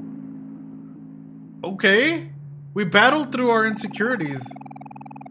I know there's a reason why we've never climbed this ladder before, but I can't put my finger on it. It's on the tip of my tongue. Oh well. Here goes nothing. Yeah, fear of heights is pretty normal for a kid. Absolutely. You need to overcome your fears to discover new things. Yeah, it's getting out of your comfortable zone, right? Your comfortability zone.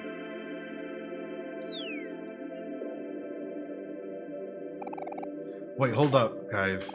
Shoot. Where is he? I just had him. Where's who?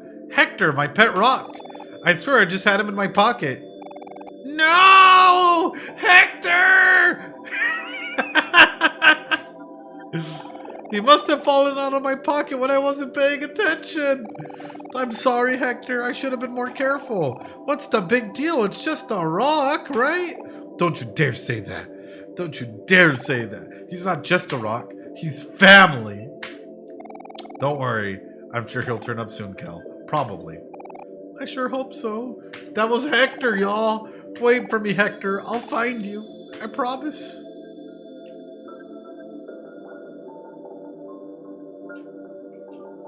What is that? Hold on. What is that? Hello? What a thrill. With darkness and silence through the night. What a thrill. Is this a Metal Gear reference? It has to be a Metal Gear reference. It has to be a Metal Gear Solid 3 reference. Snake going up the impossibly long ladder with the snake falling down. Of course, fears and everything.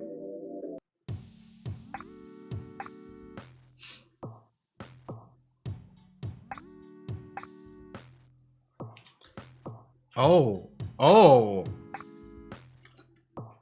Dead body? Oh, gosh.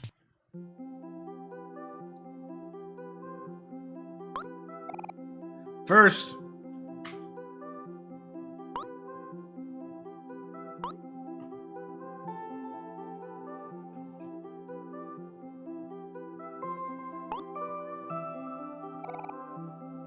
Huff huff. The ladder. It just huff huff never ends. Yep. That's one small step for Kel, one large step for Kelkind. That's not how it goes. You don't get to decide how it goes. You weren't here first. Wait, hold on. Is that my butt certificate? Yo, welcome on through, Linkalala. Appreciate it you coming on through. Take that thing down right now. What if somebody sees it? No way, look at this fluttering in the wind. So majestic, so beautiful. Hero, do something. Huff huff. One sec. Huff huff. Catching my breath. Actually, give me a minute. Never mind. Alright, touch on the butt certificate. Aubrey's butt certificate. So majestic. So beautiful. Cheap. Otherworld campsite. Cheap. Cattail Field.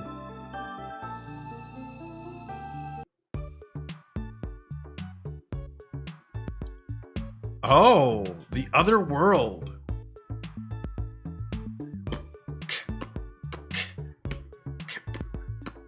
Yo, everyone doesn't look human at all. How is she here?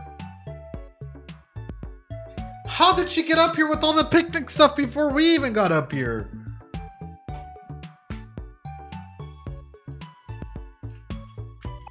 Gumbo, happy. So many humans today. You guys are always such big fans of space travel. Ah, yeah, some lovely space tube food.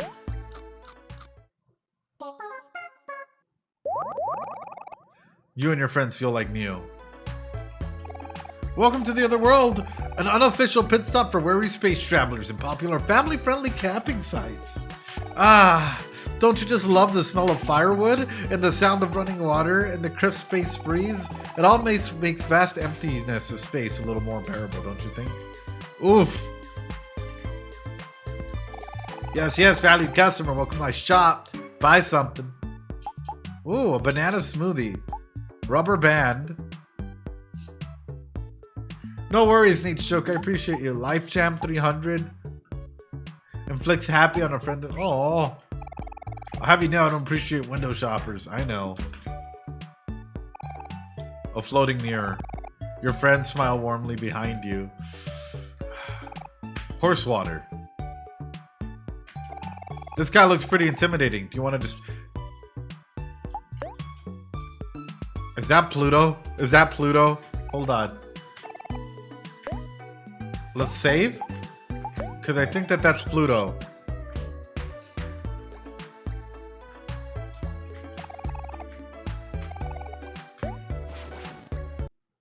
It was! It was Pluto! I knew it! Sad poem yourself. We're attacking the arms, one arm at a time. Get sad, that way we can stab.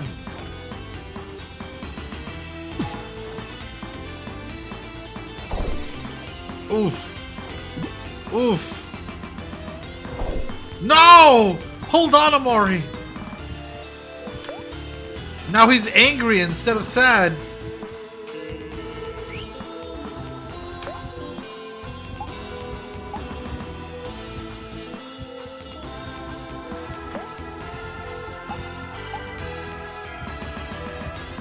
Viva Pluto, there's planets! Oh no, oh no.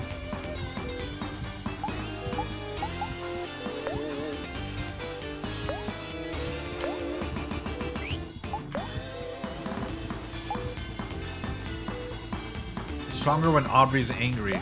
Let me pep talk. Okay, correct me if I'm wrong. Sad beats happy? Or sad beats angry? Chat. Angry Omori is cute.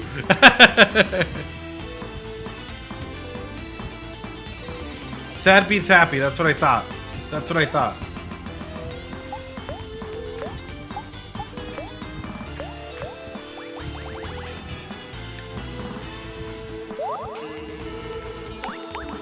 You can do it.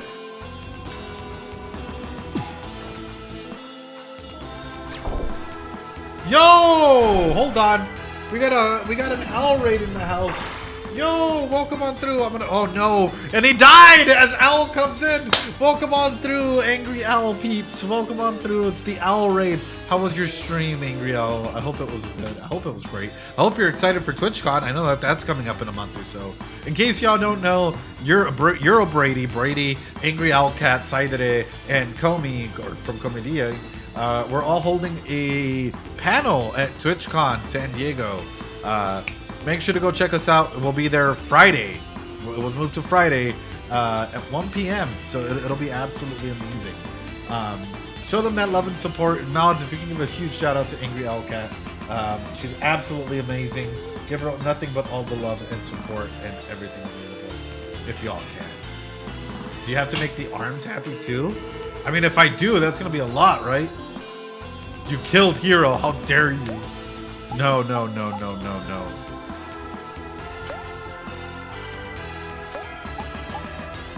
Can we bring Hero back like this? Owl gonna fly. I hope everything went through. Thank you. Thank you. I really appreciate it. For those of you guys that don't know who I am, hi, my name is Ed. I am a psychologist, and I tend to do analysis on anime and video games and everything in between. We are currently analyzing Deltarune and Omori, clearly. My first time playing through these games. With Omori, we already passed the past area where I played through, which was Basil's house. So we're currently in new, ungrounded territory, rocking territory, if I do say so myself.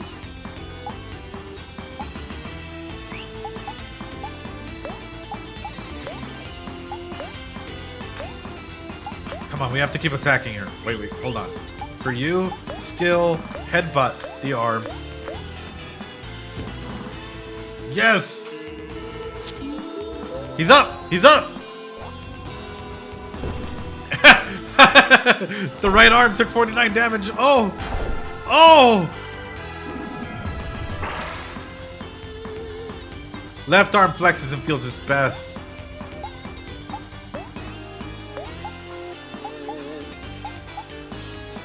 Wow! Okay.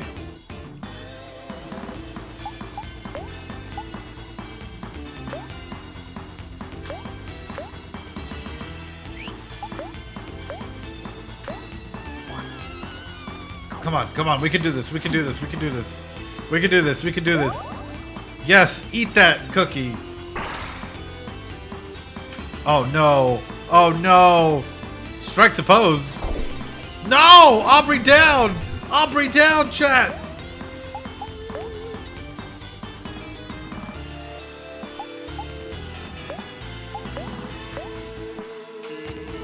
$41, that's huge, huge damage. Come on. Right arm down. Your turn, Omori. Strikes a pose. No, no, no, no, no, no, no. Okay, okay, okay, okay.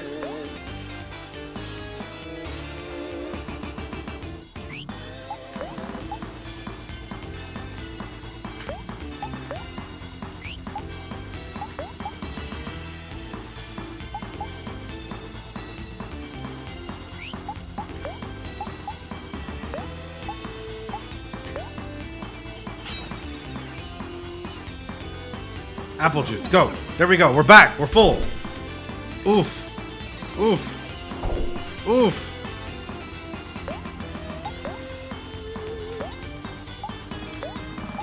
Skill. Cook.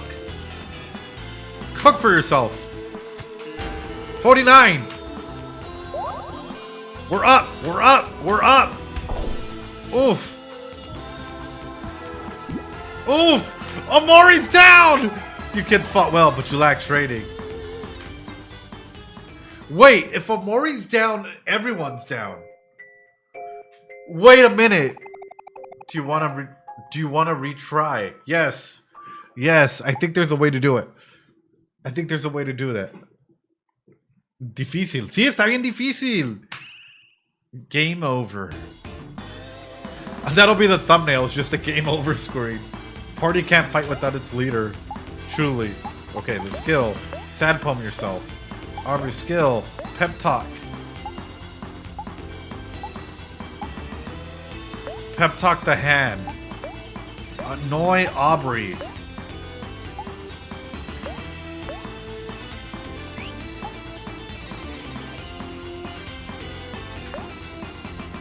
Oh, I guess I reduced it for myself, sure. First time here. Welcome on through, Nicolala. I appreciate it. Good. We made the right arm happy. It's going to do a little bit of damage, I think. Ooh, 10. Okay. Oh, okay. Brags about his muscles, and now he feels happy. Awesome. Now we stab it. Now we headbutt it. Welcome on through. Fridays at 6 p.m. Pacific Standard Time. We go all the way for like 4 or 5 hours. And then on Sundays, we go from 1 p.m. till usually whenever I can, because I do have some stuff I need to knock out on Sundays. Tomorrow, depending on how I feel and how much energy I have, I might do a stream, probably earlier in the day, we'll see. A Deltarune, another Deltarune stream. We'll find out, right?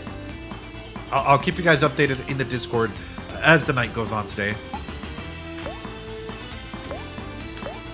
Let's all attack the arm. Please. Please. Stab it. Stabby, stab, stab. 67. Huge. Headbutt. 40. Ooh. Ooh. Is the arm down? The arm is not down.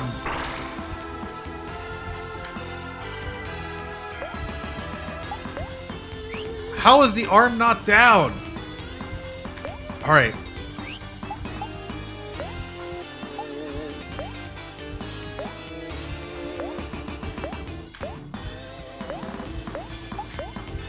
We're gonna cook. Cook for yourself, please. Please. Yes! Yes! Life back up! Headbutt! 44! Take out the arm! Take out the arm! It's off! It's off! We can do this! Yeah, so Omori is only on Sundays, and we try and keep it that way for, you know, safety aspect.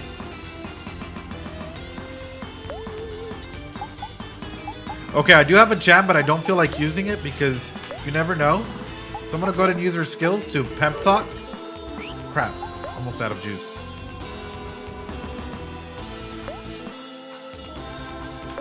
Okay. Hero guards, let's go. We used apple juice. Yep. Strikes a pose.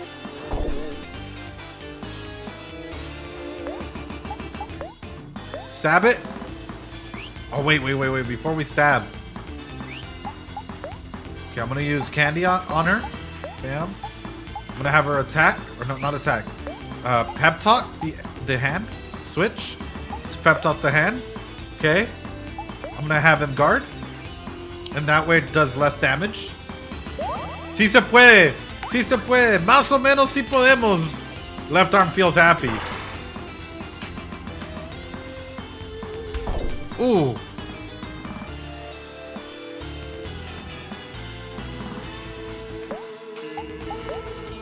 Okay. Now we're stabbing the arm. We're also headbutting the arm. And then we're guarding. No, we're cooking. For Omori.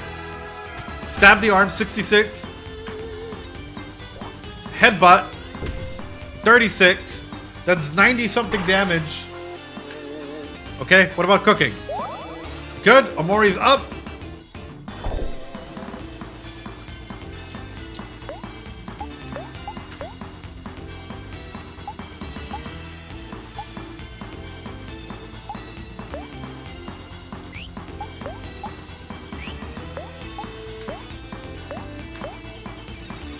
Cook for yourself.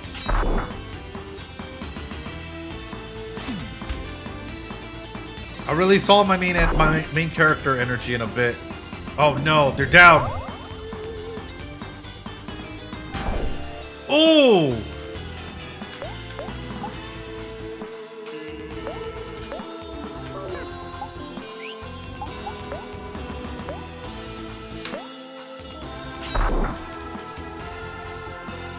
Nice! Nice!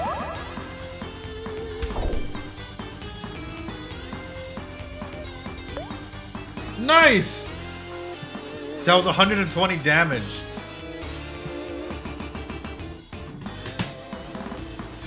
Nice! Okay, chat, this feels like I'm playing the Elden Ring, right? Okay. They are disarmed.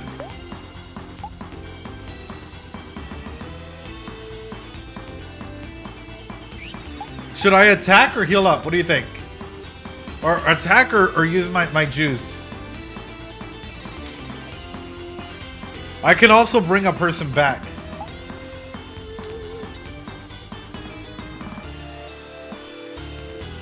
Because I can use a hero to juice myself, you know? Little bland, but it does 20 juice for all friends. And I have the life jam.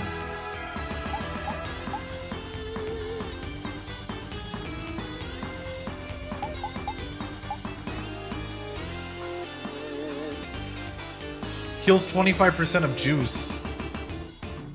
Whew. No worries, Winter. I appreciate it. Thank you so much. I appreciate you coming on through.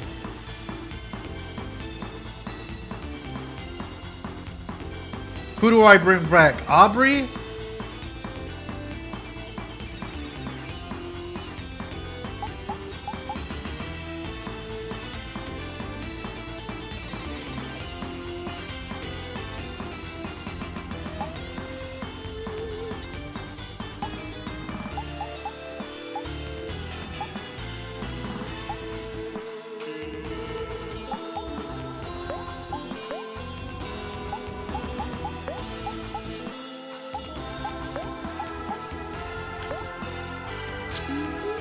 All right, Aubrey's back up. There we go. Perfect. Fight. Skill. Stab. Yes.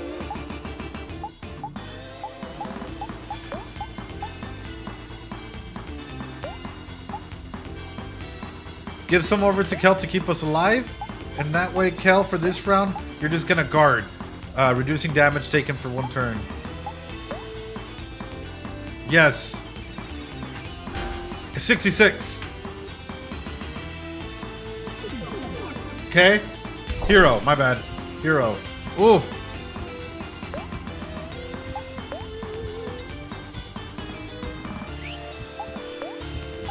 Because I do have candy, I'm going to use it.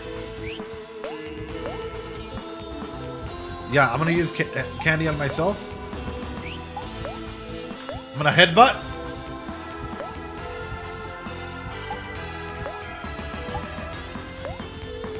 Then I'm going to cook for Aubrey here. Perfect. Up you go. Uppies. Headbutt. Ooh, I also took damage on that? Okay, there you go. Awesome. Cool.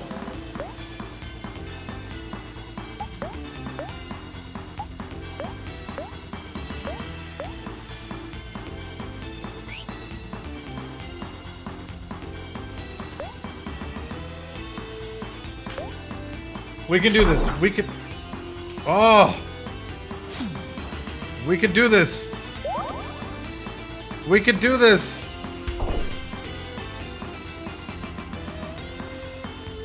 Whew.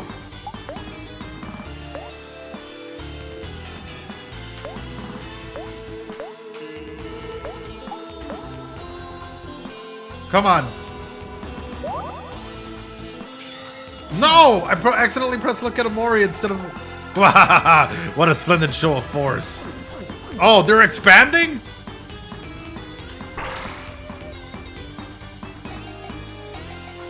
Oh, no. Oh, no. Miss. Nice.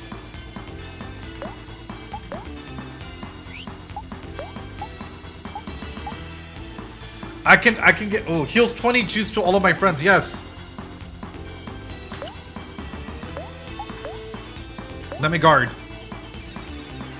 Come on, we can do this, chat. We can do this. 20 juice to everyone. Good.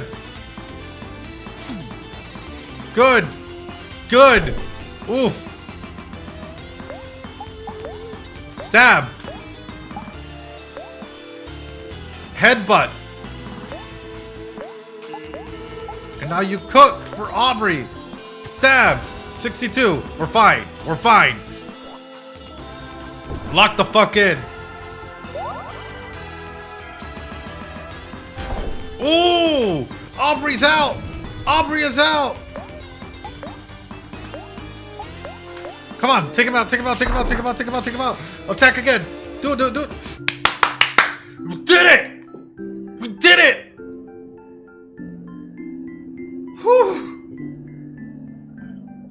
Let's fucking go! You gained 450 EXP. 428 clams. Omori grew to level 5 and learned to bread slice. Hero grew to level 5. Not bad.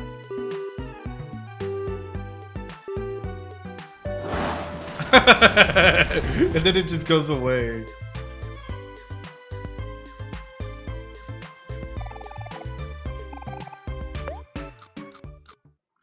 Yo, that was gamer mode activated. I'm not gonna lie, that was a lot. I'm not usually that good at games, you know. Y'all have seen me. Except ever since Sans, for some reason, I really evolved my like gameplay, game through. Oh man.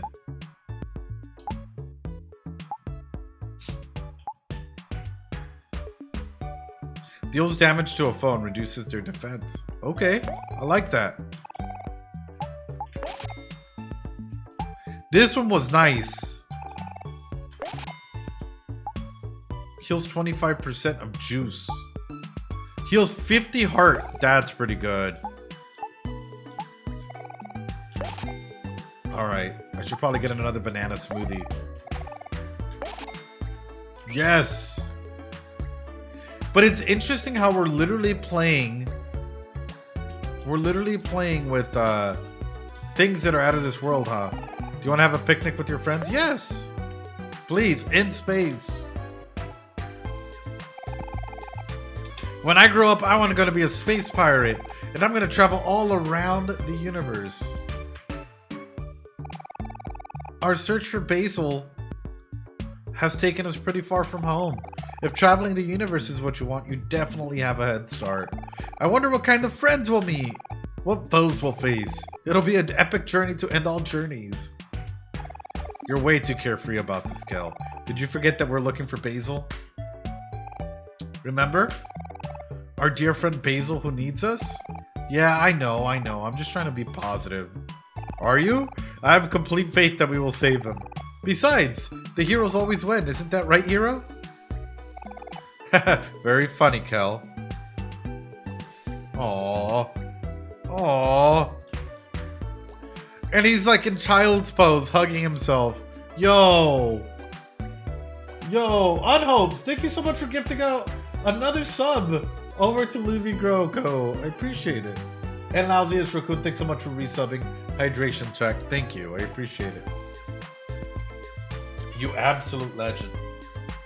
So I'm going to ask this question of you guys. What was it like when you guys were kids? Like, did you guys have a lot of friends or did you guys struggle to make friends?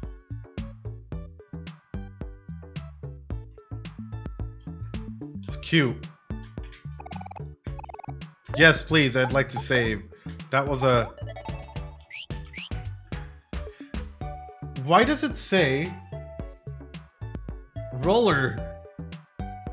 Both. I made friends easily. I only have a few. Yo, I know. Thanks so much for another gifted subs to Roller 42. You made friends easily. How so? Like, were you just an outgoing personality? Literally had no friends. I know. I got gifted a sub. Let's go. I'll be honest. I know for me it was easy to make friends, but it was harder to actually be able to maintain that friendship, right?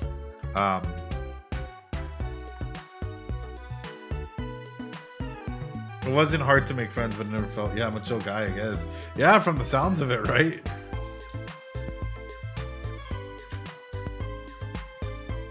Oh, what's in here? I'm small, the world's smallest centaur. Look at all my awards. Smallest centaur, first place. It's miniest centaur, first place. Itty bittiest centaur, first place. Little centaur, first place. Wow. A bookcase. It's a little dusty. Achoo.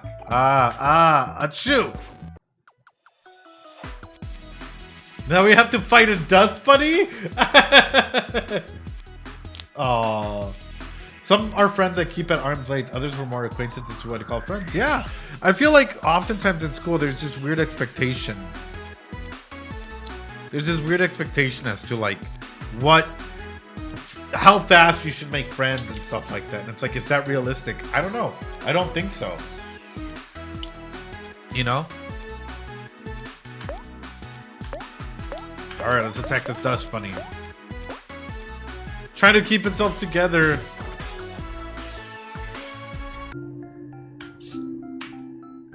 Oh, I feel bad for that one.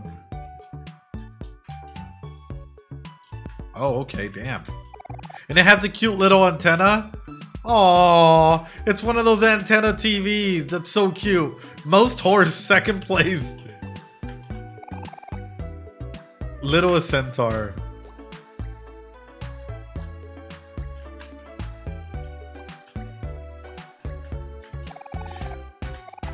What a good camping trip if I can't take any pictures. I love the world and the environment, how whimsical it is in nature, and yet we know we're in a completely different place or aspect, you know? Junior just doesn't know how to stay put. All he wants to do is go outside. I'm sorry to bother you, but have you seen my son anywhere? We looked away for less than a second and he's gone and ran off again. Could you keep an eye out? You know when you see him, he looks just like me. Sure. This family records everything. Aww. Such a cute thing. What is this? Oh my goodness. Hello?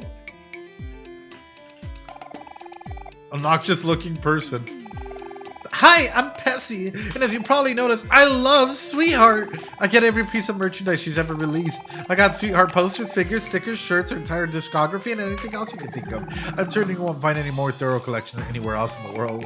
Calling me a super fan is an understatement. I am the ultimate fan. Let me tell you about the time I almost met Sweetheart. We just happened to be eating at the same restaurant. It was fate, I think. We ordered the same meal too. Not like I totally saw what she ordered and copied her or anything. I even tried to pay for her meal. I had just bought a newly released Sweetheart life-size statue the day earlier. It couldn't afford to, which I guess ended up being a good thing since that girl turned out to be some kind of regular girl wearing no costume that kind of looked like Sweetheart anyway. Not like I could even tell in the first place. Only a poser fan could ever make a regular person for Sweetheart. Dang! Very obnoxious sounding song is coming from this.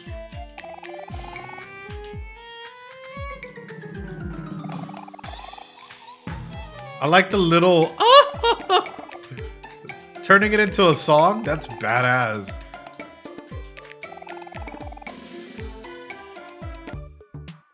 Well, there we go. You got a can. A can. You put a can into the recycling machine.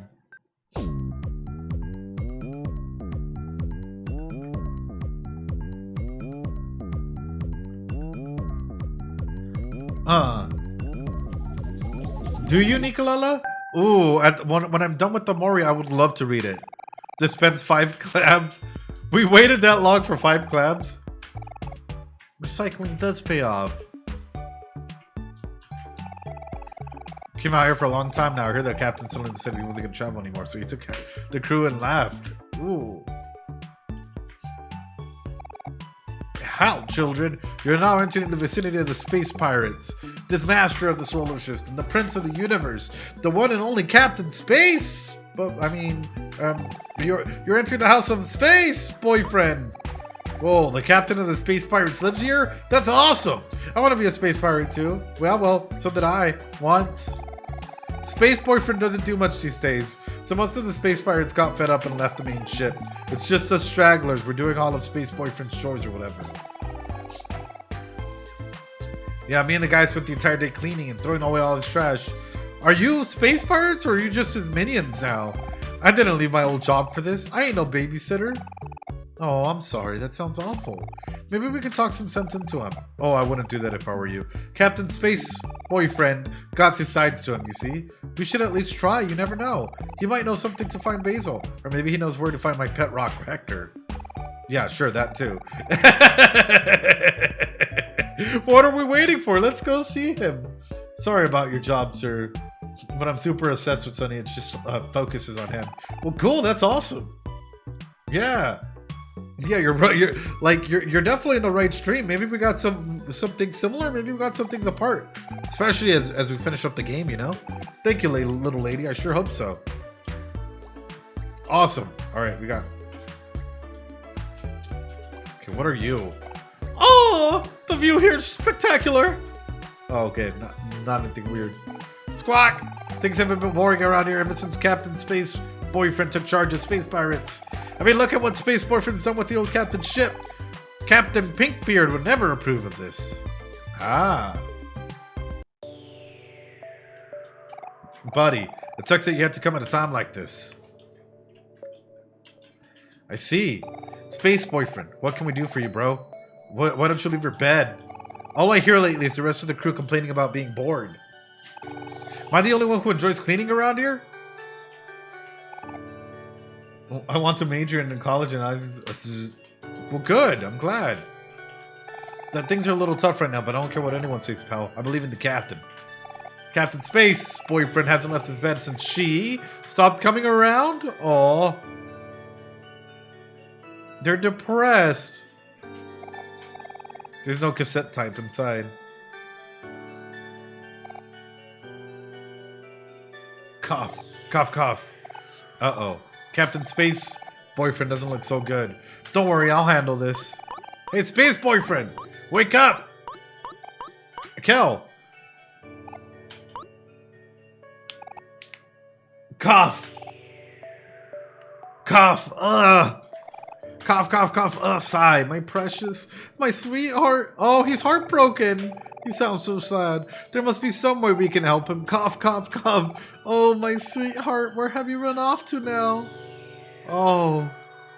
Oh, no, not again. Space Boyfriend's feeling the heavy blues. Hey, my guy, this will cheer you right up. Eh? Huh? Why isn't anything playing? Uh-oh. Uh-oh. Uh-oh. Oh no. The boombox. It's empty. He's never gonna wake up now, or even worse, he's gonna wake up angry. Oh man, oh man. Where could that special mixtape be? Someone must have thrown away his special mixtape when we were cleaning. What's the big deal? It's just a cassette, right? Well, you see, whenever Space Boyfriend is away from Sweetheart, he really gets really sad and lies in bed all day. The only way to snap him out of it is by playing a special mixtape. There's only one of it in the universe. Oh, I see. The Space Boyfriend isn't sick. He loves sick. Yeah, he's lovesick. Sigh. The Space Boyfriend stays sick like this. The once great coalition of space pirates will blah, blah, blah, blah, blah. Oh, man. That sucks. Well, let's go. Give me 1 second. I'm going to grab a soda. I'm a little chippity chirpy. Welcome on through. Everyone, welcome on through. And we'll talk a little bit about this.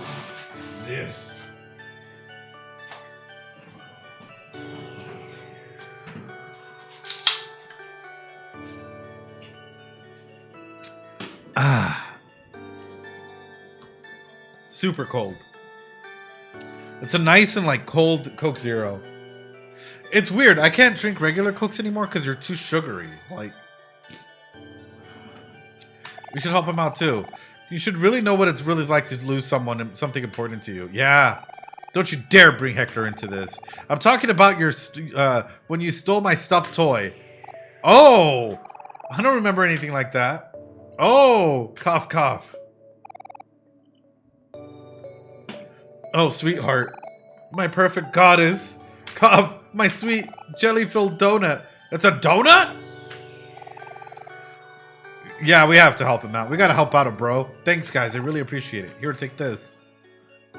You got a junkyard key. The key unlocks the junkyard. Special mixtape should be somewhere in there. It's somewhere in there.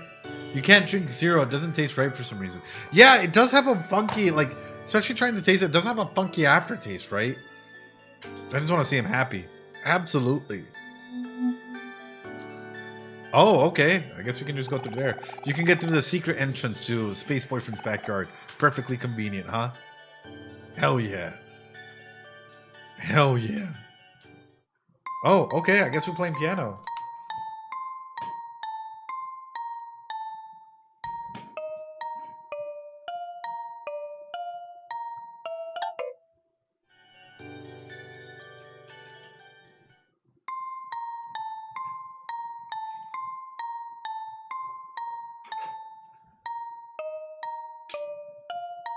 Oh.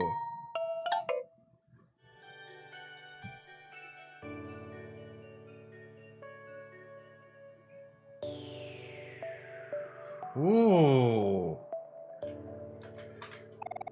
You know what I've seen is a lot of... How many of y'all know how to play piano? And if you do, what got you interested into it?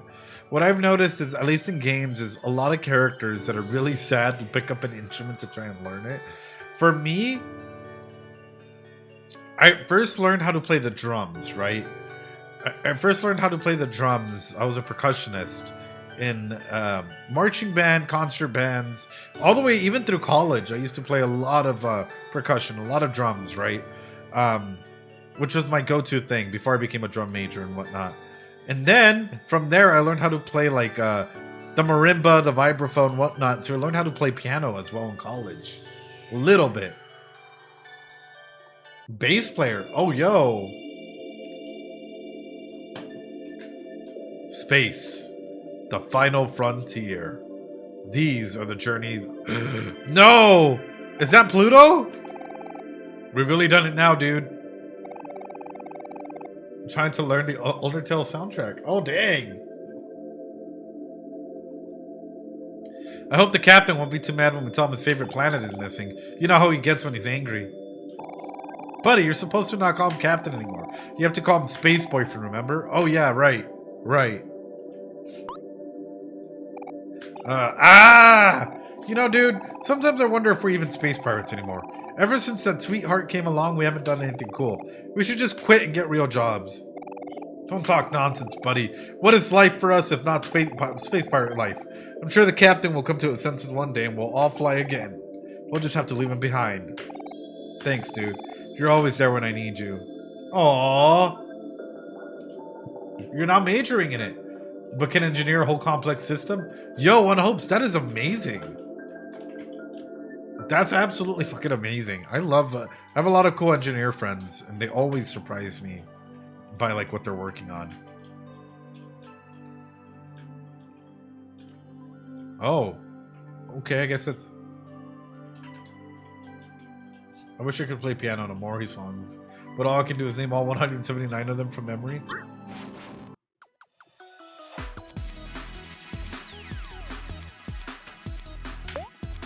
Alright, chat.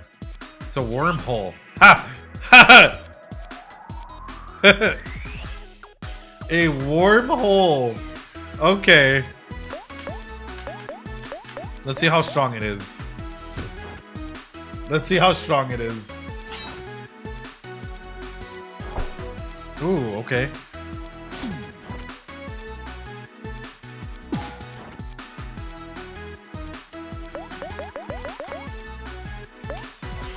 I think 2 more times and it's out.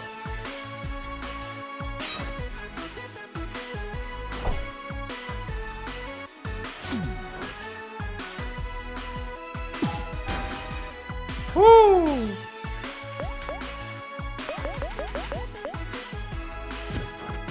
Done. Get out of here. That is such a funny pun. I love it. I love dumb little puns like that. Skills. Hero. Let's use your cooking. Cook for Little Miss Aubrey over here.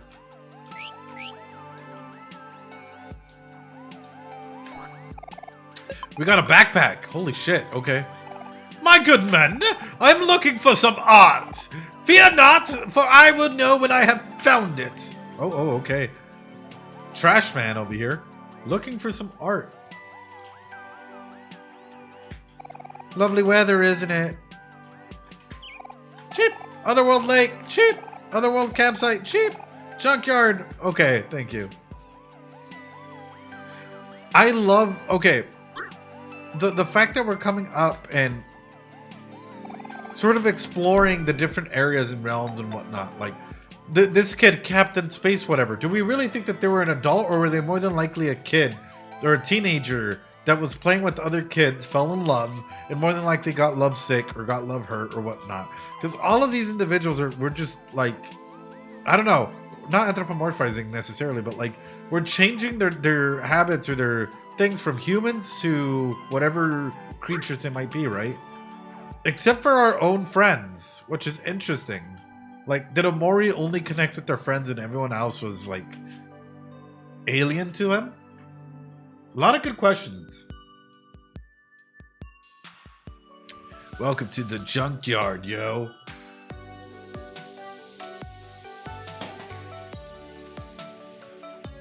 His dream logic or not, right?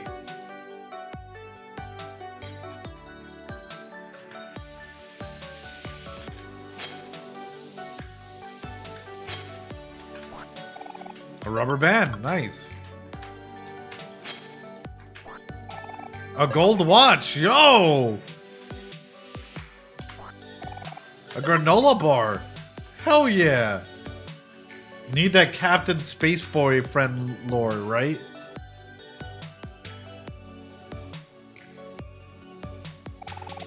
So this is the junkyard, eh? Time to start digging. What are we looking for again? Boyfriend special mixtape. If that's the mixtape up there, I'm gonna be righto. Nothing. Hey, look, I found the can. You got a can? Sigh. I guess that's a start. It is. All right, we go up. Let's check this out. A glass bottle. Okay.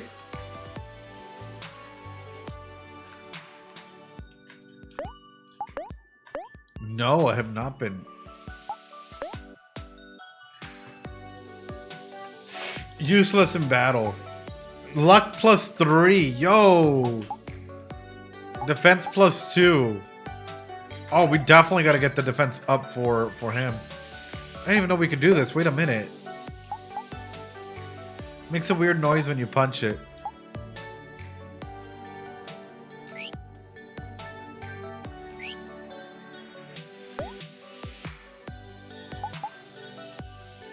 My friend actually does that IRL. He said it's easier to see people as books or characters except those friends.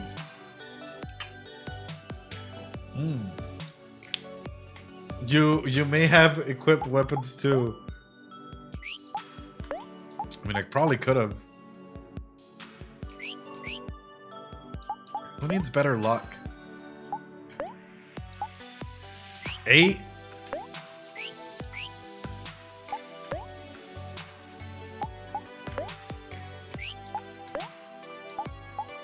10?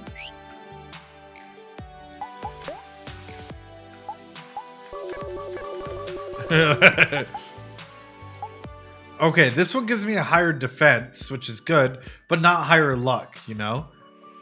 He'll get the first. So let me give it to Aubrey. Let me raise up their luck, because at the moment their luck is only 3. So at least it evens it out a little bit here. Good catch, guys. Good catch. I was not even aware of that.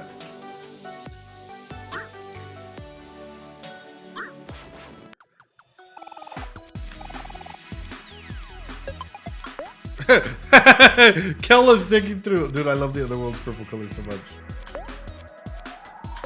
The purple color in this is so, like, mystical, you know?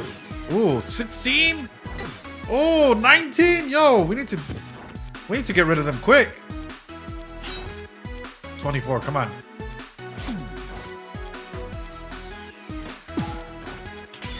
Come on, Omori. Double tap. 24, come on. Nothing. Okay, good. Almost done with them. Ooh, please, please. Boom, one down. Go to the other ones. Attack.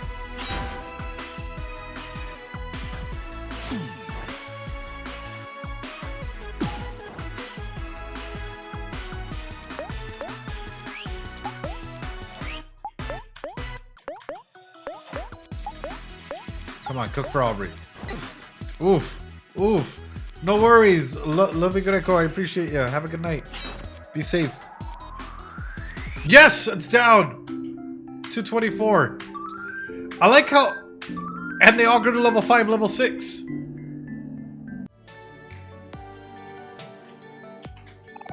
Cardboard. Ooh. An air horn. Don't tell me I can equip him with an air horn. No.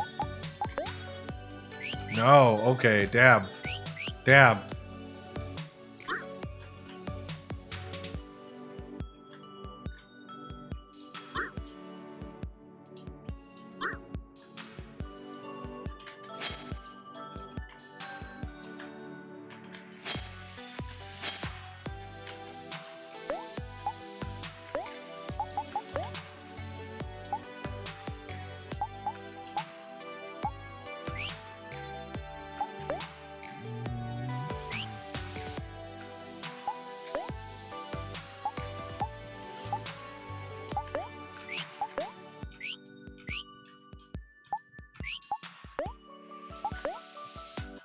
Glass bottles, cardboard, 15 clams, 10 clams, 5 clams, rubber band, air horn, inflicts anger on all friends. Damn!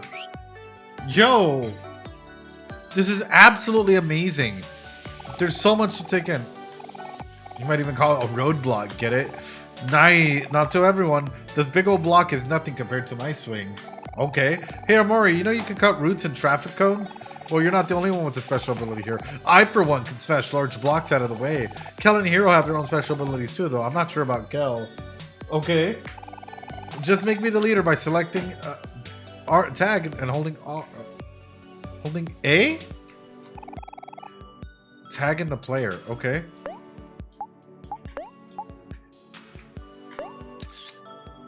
Aww. Yo, and she has a big bat like that? Why do you, where'd that bat come from? Wait a minute. Wait a minute. No worry. Oh, thank you so much, Raikow. Saw the Discord banner art. Appreciate it. Oh, thank you. Absolutely, Raikow. We really, really love the Discord banner art, and it's something that's, you know, unique to it. I really appreciate it. Also, Omori. Omori's great. Omori's fantastic. She just keeps it in her pocket. Kel finds the rubber band. All right, let's see.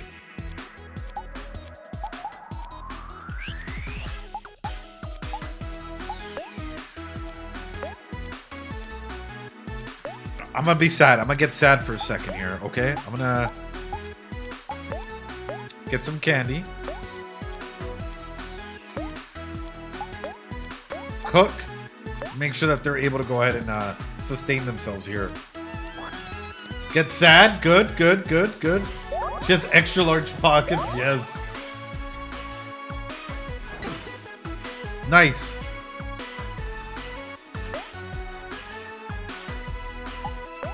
I'm going to do a regular attack here because I need them to be happy. Okay. As we get ready and we do some attacks. We can do this, chat. I really believe in us. We can do it. Doombox feels happy. Oof.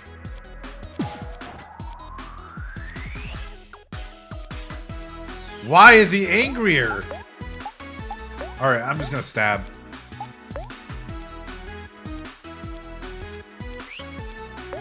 Attack, skill, annoy, cook. There we go.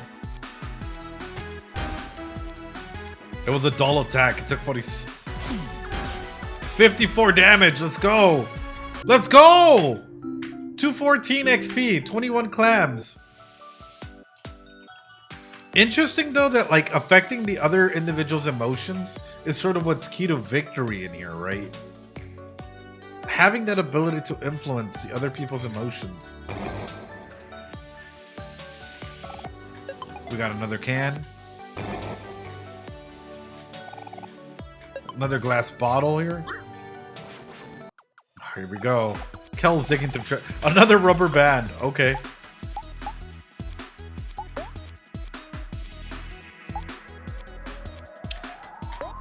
Bam, here we go. Reduces their... Slipped and fell. Aubrey, welcome on through. Aubrey comes through as well. Hi, Aubrey. Welcome on through. Appreciate you all. All the people that are following, subbing, whatnot, I appreciate you all. Let's see. I'm gonna actually get a candy. I feel like I need it. Skill. Annoy Aubrey, please. Attack.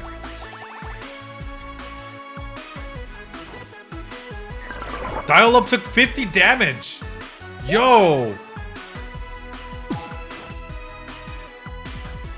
Dial up. Oh. Did you guys all have dial up at some point in time or no?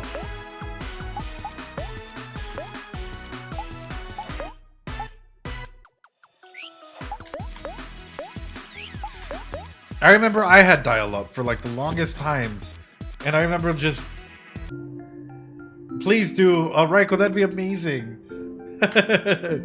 Not me. 124, 18 clams. No, you didn't have dial-up? I'll let you guys know this, in case you guys were wondering. Ed, how bad was it, like, you know, when you were growing up? Thank you, Raikow. I would really appreciate it. And then just tag me in it, you know? Bro, it was so ass. It was fucking ass, bro. Sorry to curse, but it was ass. Like, I remember trying to watch a YouTube video and it would take forever in like 360p or less than that. Or even trying to download something on LimeWire and it would take forever, you know, or not necessarily anything bad, but just something, you know. Waiting minutes for a single image, and I had it all the way until I moved, like literally when I came back from the Netherlands. This is gonna sound crazy, and I went to go see my parents. They still had dial-up internet, and so I had to go and call a bunch of companies, and we finally got internet over there, which is why I started streaming when I got back. But the fastest that it could go, the new internet over at the parents' house was 40 megabytes per second. Now, currently where I'm living, it's a terabyte. It's supposed to be a terabyte. It's supposed to be a gigabyte speed, my bad. A gigabyte speed, not terabyte. But it's a huge upgrade from 40 megabytes per second. Y'all know, it's wild.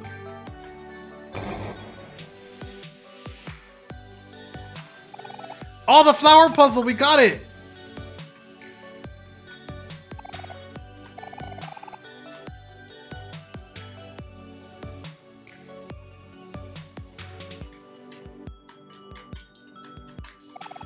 Hey, Mr. Conveyor Belt, switch up those conveyors for us. Bzz, rude person. You can just show orders that have some tact, will you? Now, there's no need to fuzz. I'll handle this one. Tag me, Omori. Oh! Aubrey tagged. Oh! Oh! I have not played Earthbound or Mother 3. Greetings, sir, Conveyor Belt. My companions and I require your assistance in changing the directions of your conveyors. Will you and your friends please help us? This is, nice person. Okay. Let's go!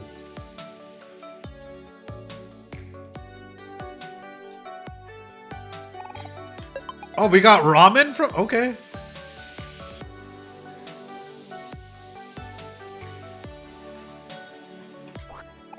You got a comet hammer. Yo. As if lost. Aw. Yo! 8. Hell yeah. Hell yeah.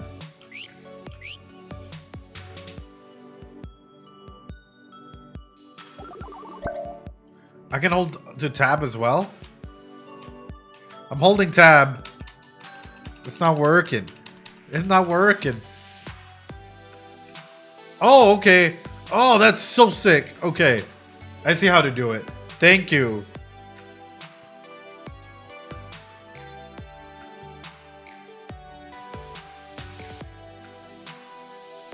Okay, where's this taking me? I don't want to go all the way. Okay. No, it's taking me all the way back? Damn.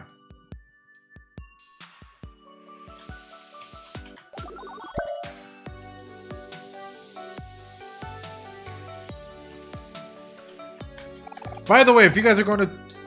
Oh, no, I don't even have the clams for that. I thought I did from defeating all those enemies. If you guys are going to TwitchCon San Diego, please do let me know, because I will be hosting a little bit of a... Oh, what the... You know, some drinks, some snacks for us, something to hang out. Oh, it's the Marmalade Man! Life Jam guy. Hey kids, I'm the Life Jam guy. Visa moment, Sag. I sell Life Jam and it really works. Would you like a free demo? Yes.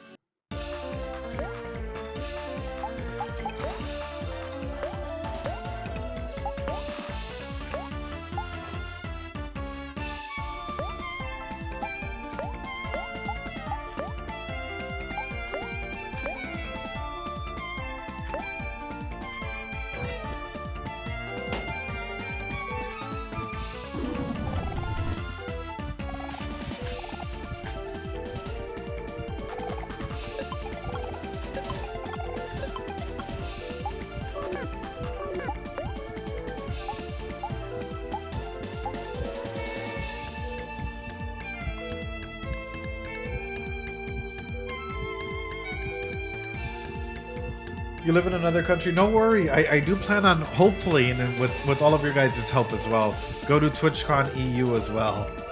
That's so, hopefully that's my future plans as well for next year, you know?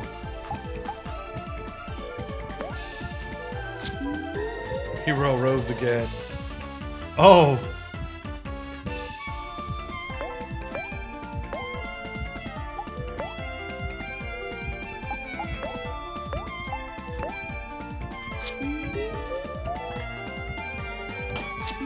Maybe there's a TwitchCon Latin America. I think that'd be great. Life Jam Giant explains the benefits of Life Jam. Enjoy your free samples. Goodbye now.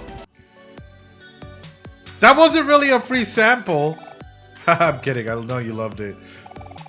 Oh, I see you're still hurt. No worries. I'll heal you. That's not really a free sample if you're like... Oh, thank you for that. Wow. Very good. Yes. Now, would you like to buy some... That's okay. You'll need it later. Oh no. Oh no. Hi, my friend told me you're cool, so yeah. Well, come on through, Grease Lover. Hell yeah. Your friend is cool. Toast Aubrey is adorable. Omori is determined.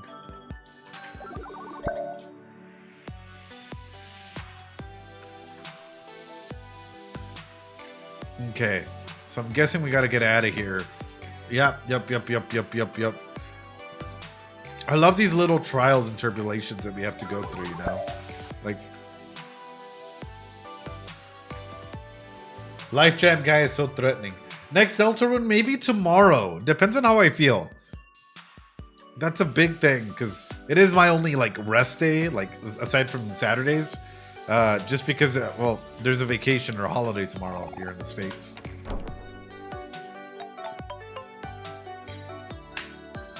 Oh, here we go. Yeah, Labor Day tomorrow. It just depends.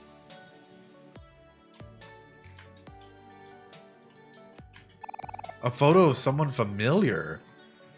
Wait, what? You got a Life Jam. Nice. All right.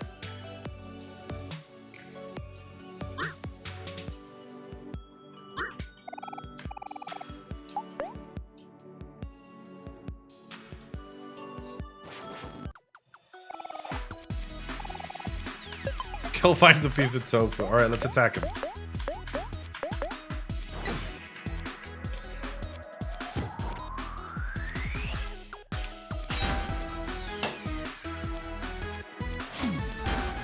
We'll talk a little bit about this in just a second here. We'll talk a little bit about the mechanics that I'm seeing in here and stuff, you know. And 12 clams. Level and learned counter. Yo!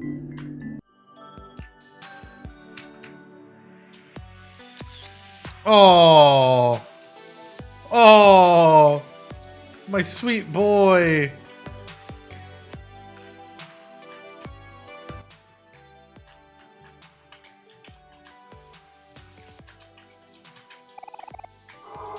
Ugh! What the fuck? What the fuck was that? What was that? Ugh!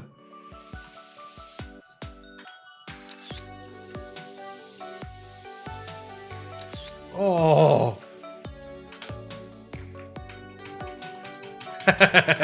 You know what's funny?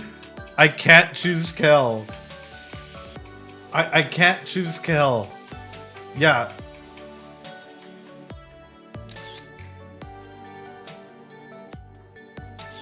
Oh.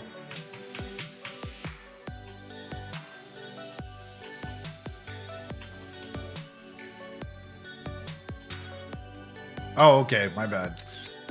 Oh, okay. My bad. That wasn't my bad. Oh. You have to go right twice. Yeah, you have to rotate it. That makes sense.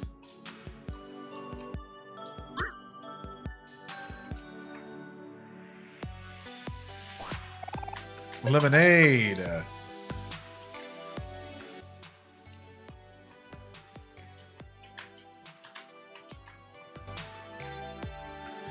How'd you get here? Wait. We got another can. Hi everyone, hope you're all enjoying yourselves. I cleared out the junk here and found the perfectly good roasted chicken. See, Omori, cleaning has its benefits. Yep, I need to set examples for my sometimes messy little brother. Who killed Mary?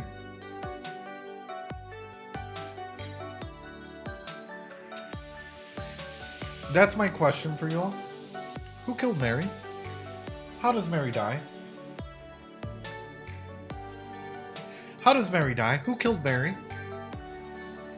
Huh? What am I asking? The centralization of Mary being this point for me is just being driven further and further into a consensus of guilt. Whenever I'm looking at this, I would understand if, again, video game logic. Yes. Let's take a look at this. Scary demon in-house.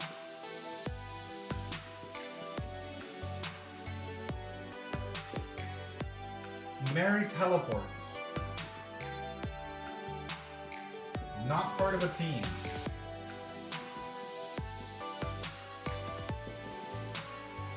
Mary is a safe zone.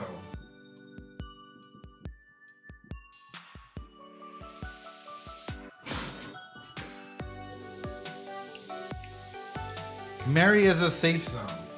Trauma at home.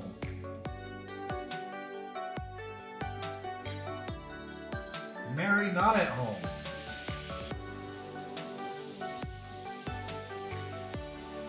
Little brother. He's being used.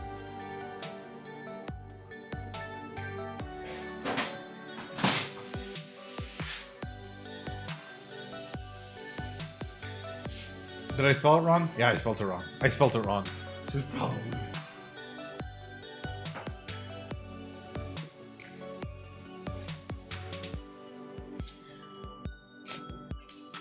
If you conceptualize all of these points and you start going into why is Omori, what's popping up for me is that we have a kid that's probably either really depressed or going through a lot of feelings of grief and or guilt.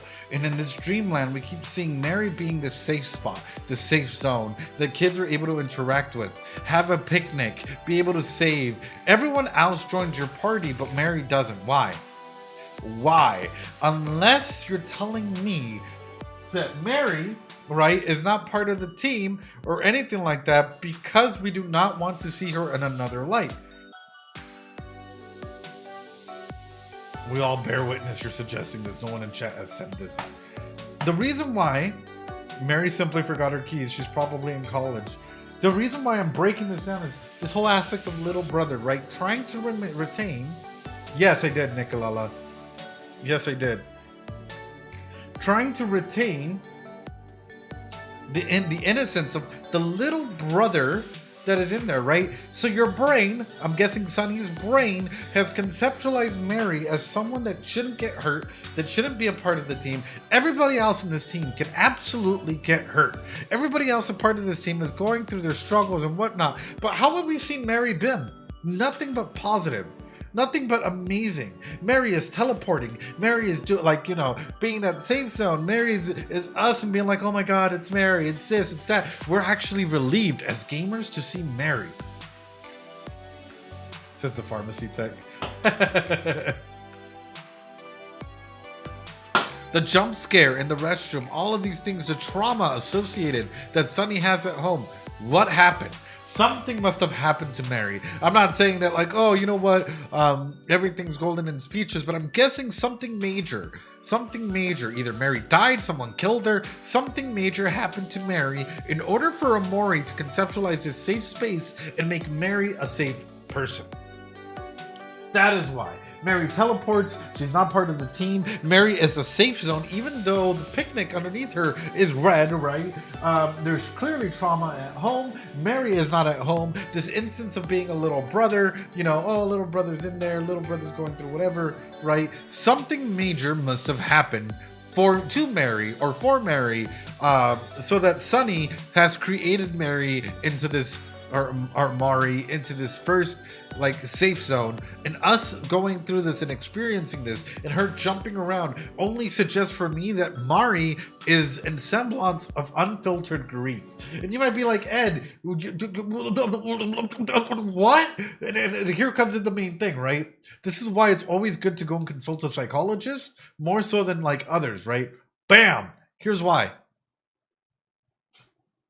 What have we seen from Sunny? I want to hug Mary. Yeah. No, but thanks for engaging and looking past the video game logic. As we should, right? This is the grief wheel. And this is what happens when we start to process any form of trauma and or grief, right? It's a trauma and or grief wheel because we all go through this, right? Love this stuff so much. Oh, thank you so much, Suzuki. I appreciate it.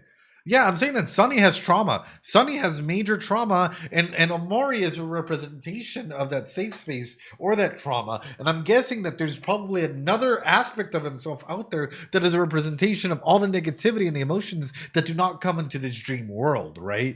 So when we come in here, one of the key things, let's go look into it. Shock, numbness, denial, outburst, weight loss, increased shock, preoccupation with thoughts of disease or trauma, anger, yearning, confusion, depression, withdrawal, aimlessness, restlessness, apathy, feelings of unreality, reorganization, trying to find finding meaning in death and life. It's either you recover or you deteriorate and you go through this again, right? You go through this again. I hope. Thanks so much for gifting a sub to Snake. In deterioration, crying, loss of appetite, sleep disturbance, irritability, self-criticism, guilt, physical symptoms, sweating, nausea, difficulty breathing, hyperventilating, loss of weight. You have a lot of these instances in here. So what have we seen? Chat. What have we seen for Sunny? For these characters so far?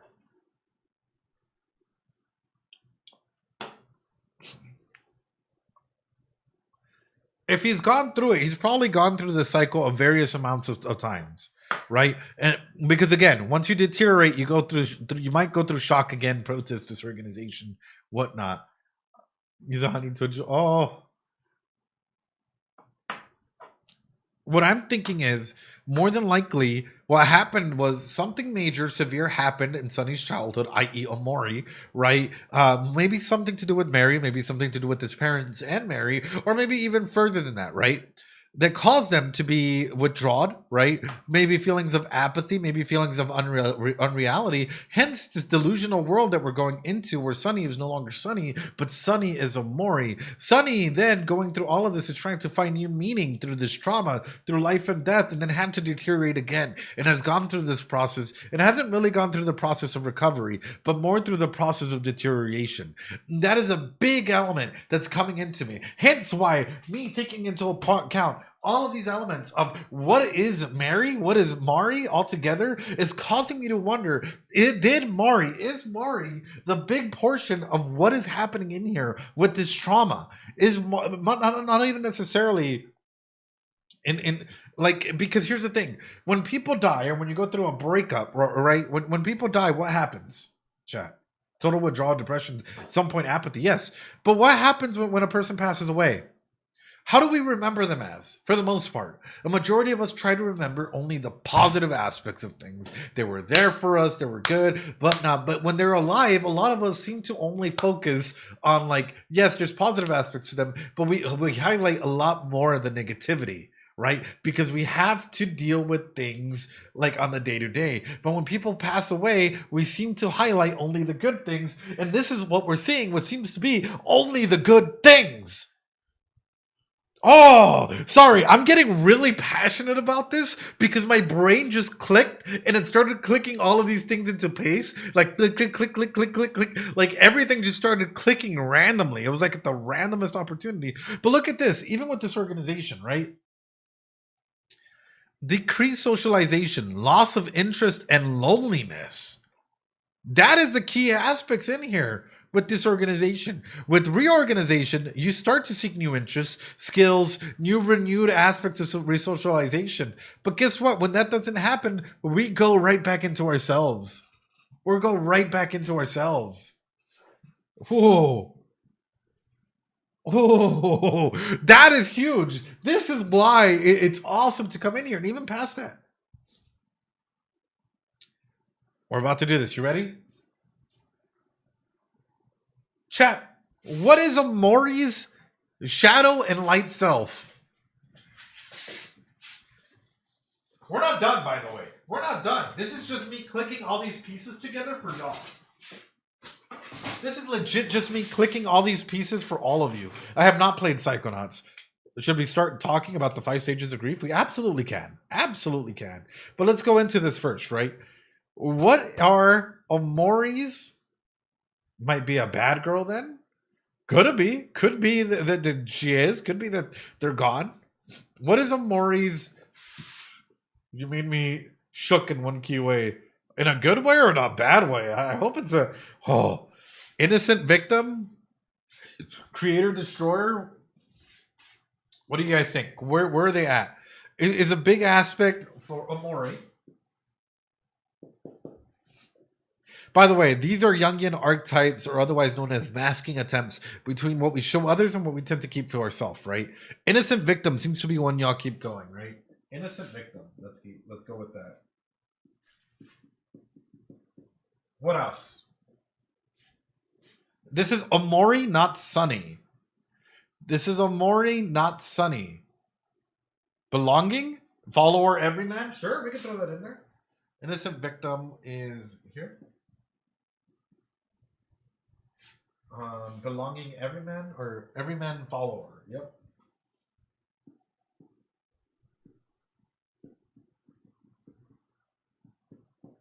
What else?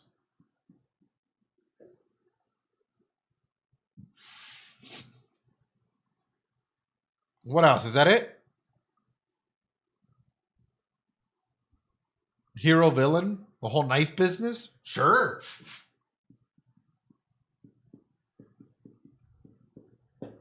All right, are y'all ready? Let's jump into this. So Omori, for the most part, y'all identified innocent victim, which the main concern is safety. That's why we learn to go ahead and put on that mask. Is if we feel unsafe, we have to learn how to adapt into the innocent/victim mentality to try and go ahead and feel safe in our surroundings in some capacity. Every man and follower, the main aspect that people are trying to go ahead and solve is belonging, feeling as though they belong. And in hero and villain, one of the big things is mastery over self, being able to go ahead and identify ourselves, right? No, please, no spoilers, Aubrey. There's a Deltarune chat in the Discord where you're able to go ahead and talk about that, right? Ruler Tyrant Control could be another one, sure. Again, this is Omori, not Sunny. Ruler Tyrant. I mean, if you want to label them that way, sure. Control. So control, belonging, safety. Do all of those seem to be elements that really represent him? And those are all different masks that Omori might have to be switching and putting on just to be able to go ahead and fit in. Okay, now comes in the rough one. What are Sunny's positive light and shadow mask?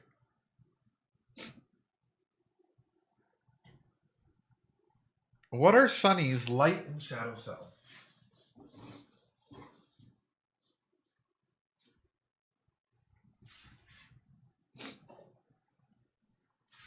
I'm gonna go innocent victim for Sunny. Probably because of a sense of safety. Yep. Innocent victim. Because clearly with Omori, right? What else? Really like backing him up. Manoon, yeah. What else? Creator Destroyer, yeah. What else? Misspelled that, but that's fine. Innovation. What else? I would answer, but I don't know much about these. This is just your subjective experience or opinion as to what mask do you feel as though Sunny may wear outwardly, right? What else? One you show, the dark one is really what's inside, right? The dark one is really sort of what not necessarily, right? Sometimes we have to wear the dark mask in order to appease the situation that we're in. Sometimes we keep the dark mask internally because it overpowers it. If we're feeling unsafe, guess what we do? We turn into the victim, right? So definitely can be like that, right? Ruler tyrant, sure.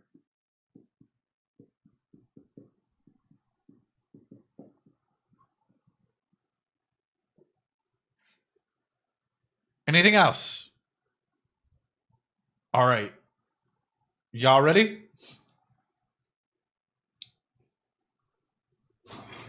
With Sunny, we have innocent victim, where safety seems to be a major aspect of their just their general concern. With creator and destroyer being the second one for innovator, and ruler tyrant being an aspect again of control, innovation, and safety. He will switch his roles based on how he feels and based on how he is threatened. He can create Omori. He's created Omori based out of the semblance and based out of whatever trauma that may have happened. All these fears, all these insecurities, everything that's adding up, and even using Omori as a tool for self-reflection and self-help. As we keep going through this, one thing that becomes apparent to me is at what point will he only land on these shadow archetypes of considering themselves to be a victim, of considering themselves only to be a tyrant, of considering themselves, oh no, I didn't do anything bad, or I wouldn't have gone through anything. We only went through being a follower, right? Going through these different elements all together is important, and it's huge. It's huge to talk about, because at the end of the day, when we don't feel like we're in control, like we have innovation, whatnot, we tend to fall into these dark and shadow selves. So I'm bringing these up because we have all these light and shadow aspects, and how Omori and Sunny are slightly different, right, based off of it. But at the same time, this leads further into where is Mary? What happened to Mari? And what happened to his own family, if need be? Sunny does have a canon personality, but a lot of people don't notice it. Hold on. I'm pulling this up for you.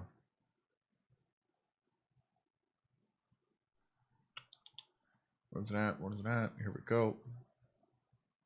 Here we go. Hold, give me 1 second. Pulling this up for you. Okay, we should be good here. Awesome. Oh. Here we go. Ladies and gentlemen, boys and girls, and all my non-binary pals. The 5 stages of grief. Let's talk about it. As autistic is one of my favorite. We can talk about it for so long. Later in the game. So I'm looking forward to learn more. Denial. This is Kubler-Ross's grief cycles, right? How we go up and down. And let's talk about it. Avoidance, confusion, elation, shock, fear, anger, frustration, irritation, anxiety. Bargaining, struggling to find meaning, reaching out to others, telling one story. What are we doing while we're playing Omori, right? We're taking their story, right? We're learning their story. Depression, overwhelmed, helplessness, hostility, and flight. And usually it would go to acceptance, but what happens, again, we've seen the grief wheel.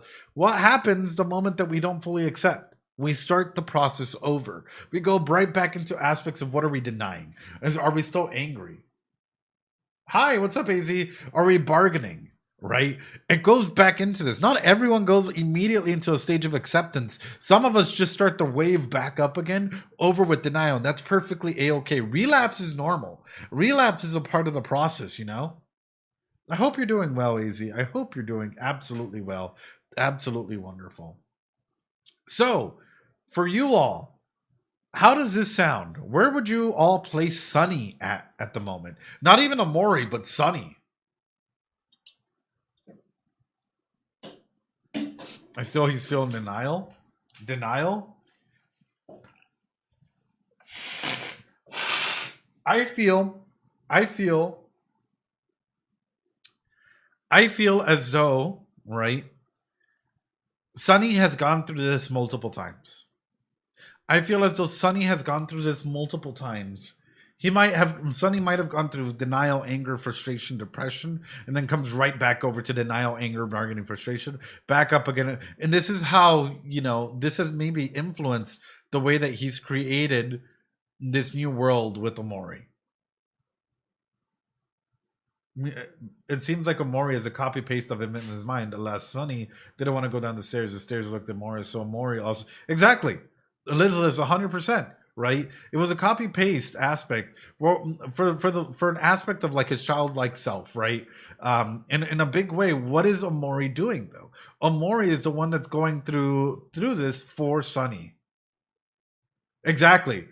Sunny is in denial, but Omori is more through is more in depression. And Omori is going through this cycle at a faster rate and safer rate than Sunny probably has done so. That is beautiful. That, along with everything that we touched on, does that make sense? Does that make sense as to why I have a huge, like my theory head is going into it as to like, you know what? Mari is probably dead. How? Why? I don't know. But more than likely, Mari is being uplifted in a parataxic distortion. New word for those of you guys that are new. Parataxic distortion are usually when we lift a person up on a pedestal, right? Not because of how close we are, usually through propinquity, but because they are no longer with us, or they left to college, or something huge like that. I'm super invested in your playthrough now, even more than I was before. Like, that is huge, and those are the words of the day, in case you all didn't know. Parataxic distortion and propinquity. Oh, I'm glad, Nicolala. Hell yeah. Hell yeah. This is why we love this community. Sometimes there's a little bit of gameplay, right? And we're going through it and we're conceptualizing stuff. But I promise you, my brain is just putting stuff together because I'm like thinking, I'm actively thinking, like, what would happen if this happened? What would happen if this happened? If this happened, what would happen here? And then the moment it all clicks, it's just like, blah! I just have to blurt it out, you know? And to create a head self sounds terrifying to me. Reality would be so distorted. Absolutely. Absolutely. Wow. A phenomenal game so far. It is making me wonder though. Could Omori or Sunny be coded, like be on the spectrum? Hold on. We don't know that much about them just yet. We are taking some time in here. Well, let's pull it back. This is a DSM-5 TR. This is what we use. Any psychologist uses for diagnosis in the United States at this moment, right? There's a simplified version, but this is the, this is the full version of things. It is super important, right, to talk about things and talk about these elements. So let's bring up these elements while we're here, right? Also, let me save first. Please let me save, please. Yes, please. Save. Yes. Let me also hold a picnic real quick. Yes. Let's program DSM-5 TR. Ugh. This place is so gross and stinky. My nose can't take it anymore. What's the rush, Aubrey? There's so much treasure around. I'm gonna swipe as many cans as I can find. Oh, and then afterwards we can recycle them at the recycling machine. I'm sure we passed one on the way by Space Boyfriend's place. Ugh, forget cans. We gotta find that special mixtape and get out of here. Ugh, hang in there, Aubrey. You'll get past this. If anything, just think about all the good recycling will do for the environment. Yeah, come on, Aubrey. Do it for the environment. Oh, that's adorable. Okay, well, while they're doing that, y'all can probably still hear them. Let me bring this up.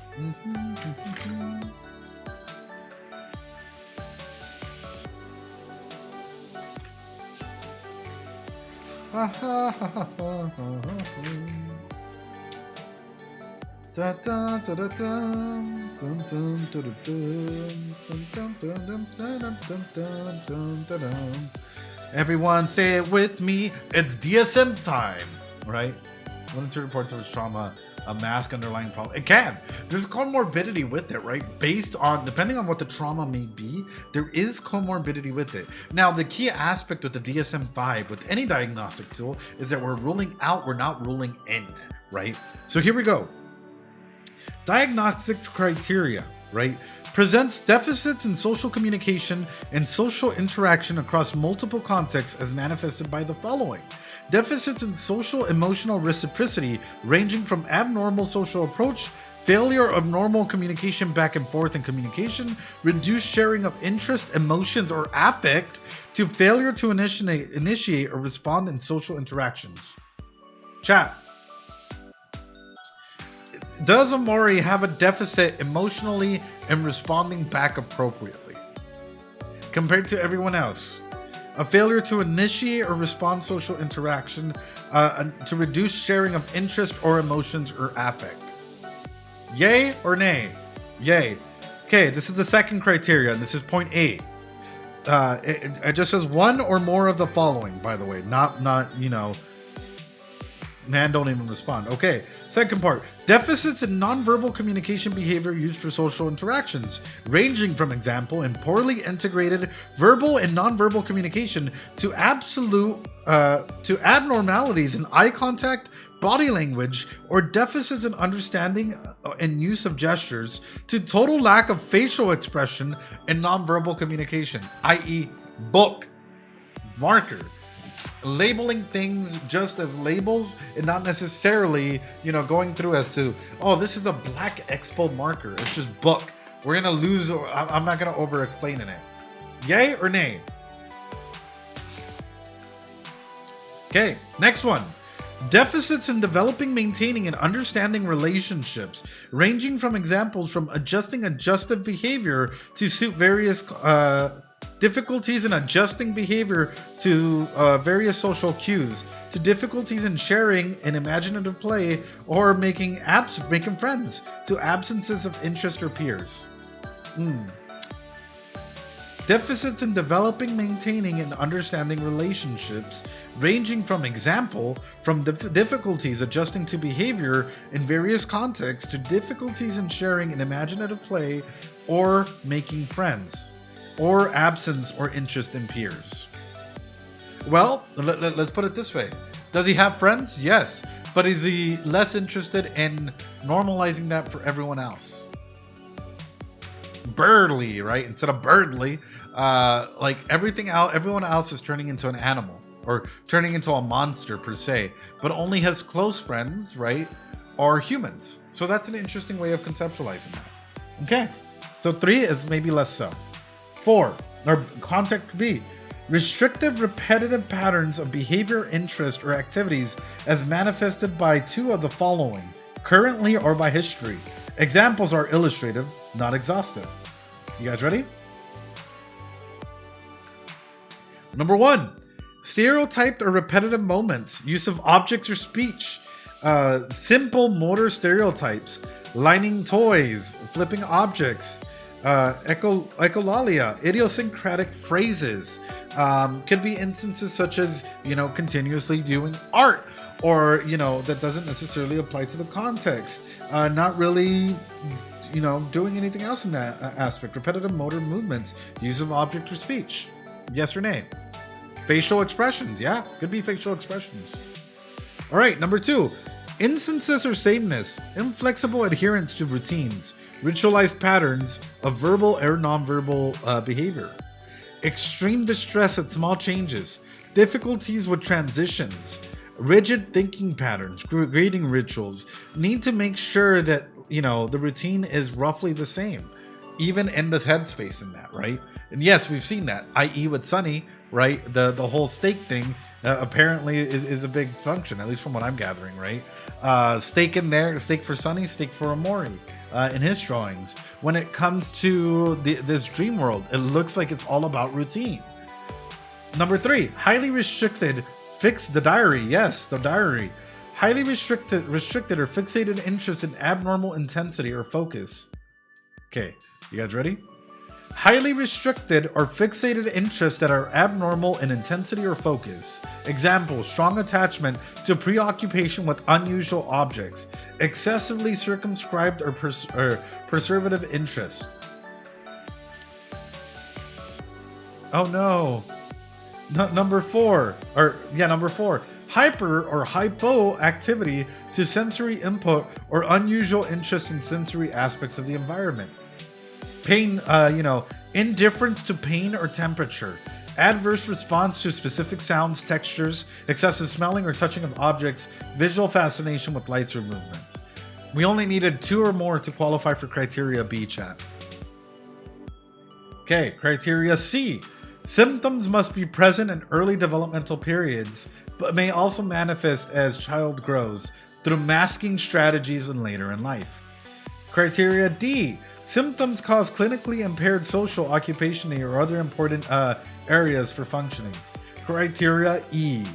These disturbances are not better explained by intellectual developmental disorders or global developmental delay.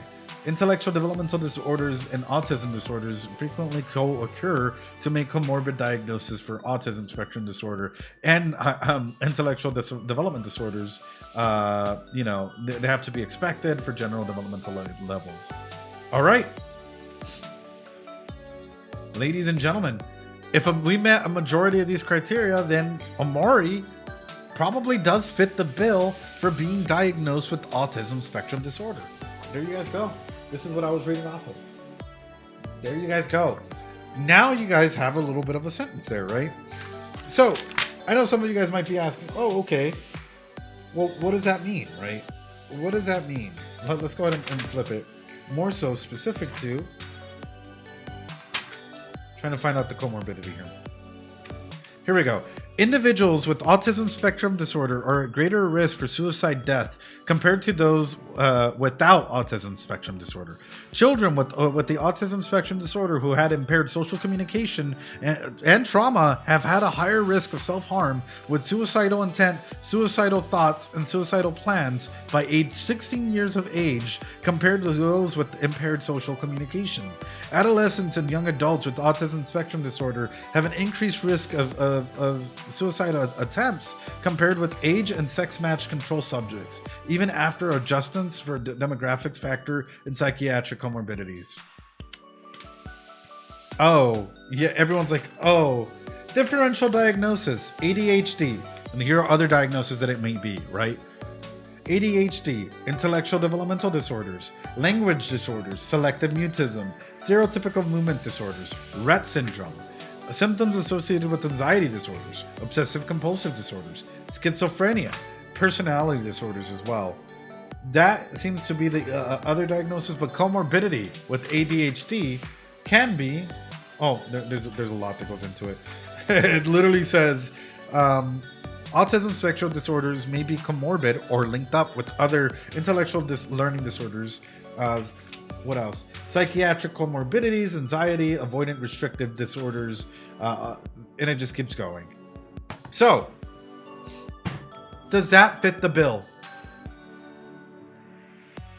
Of course, and depressive disorders as well, right? We should, as this keeps evolving, we will keep adding on to trying to find out what diagnosis best fits Omori and Sunny in this element. But ladies and gentlemen and all my non-binary pals, what did y'all think? Does that make sense? For you, does that validate some of your thoughts on them? For instance, a lot of individuals are unaware that individuals on the spectrum are at a higher risk of suicidal attempts. A lot of individuals are not aware of that at all. That makes sense for sure. This is why I love Omori, and this is why I am so Omori pilled. There is so much to dissect in here, and we're probably going to go through and do the DSM-5 for every character in here and talk about the diagnostic criteria, right? We could, and we'll talk about this dissociative disorder next time as well, right? I am so Omori pilled. We're going to do this for every single character out there that we've seen so far, for Hiro, for Kel, for Aubrey, as we get more and more information and try and find out, where are they? What does this look for? Where does this go, right? I hope you all have enjoyed today's stream, everyone. Y'all are absolutely fantastic. With that being said, it is time, and unfortunately, I do have a couple things I need to take care of, so I cannot continue. Yes, and we'll talk about that with the differential diagnosis, because it is in there as other psychiatric disorders, John Senpai. So it can definitely be comorbid, and we'll talk about that a little bit more. With that being said, ladies and gentlemen and all my non-binary pals, please practice some self-care. Take care of yourselves as much as possible. Y'all are absolutely amazing, and I can't thank you enough for coming out to today's stream. It means the absolute world. If this is on YouTube and you haven't seen the first part, please drop a like, comment, share, subscribe, hype it up. There's this new feature on YouTube where you can hype up videos. Hype up the video, make the algorithm take it and go. Y'all are absolutely amazing. I hope y'all love the stream. I hope y'all like the stream. Maybe y'all took a little brain blast away.